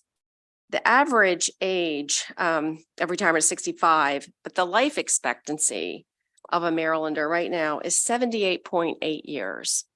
And so when you look at the life expectancy and what Senator Brooks is asking you to do, doesn't seem like a whole lot. So I'm with him. Let's reward our retirees. You have one more session with me and then I retire. So, you could give me a going away gift. So no, we thank you. We ask for a favorable report on Senate Bill 319. And Chair, may I add as well, this is a non-refundable, this would be a non-refundable credit. And those individuals who are at age 65 now qualify for the pension exclusion which for twenty 2022 was $34,300 per taxpayer. That comes up to about 68,600, but it could not be taken concurrently, so you don't get two bites at the apple, you only get one or the other, so.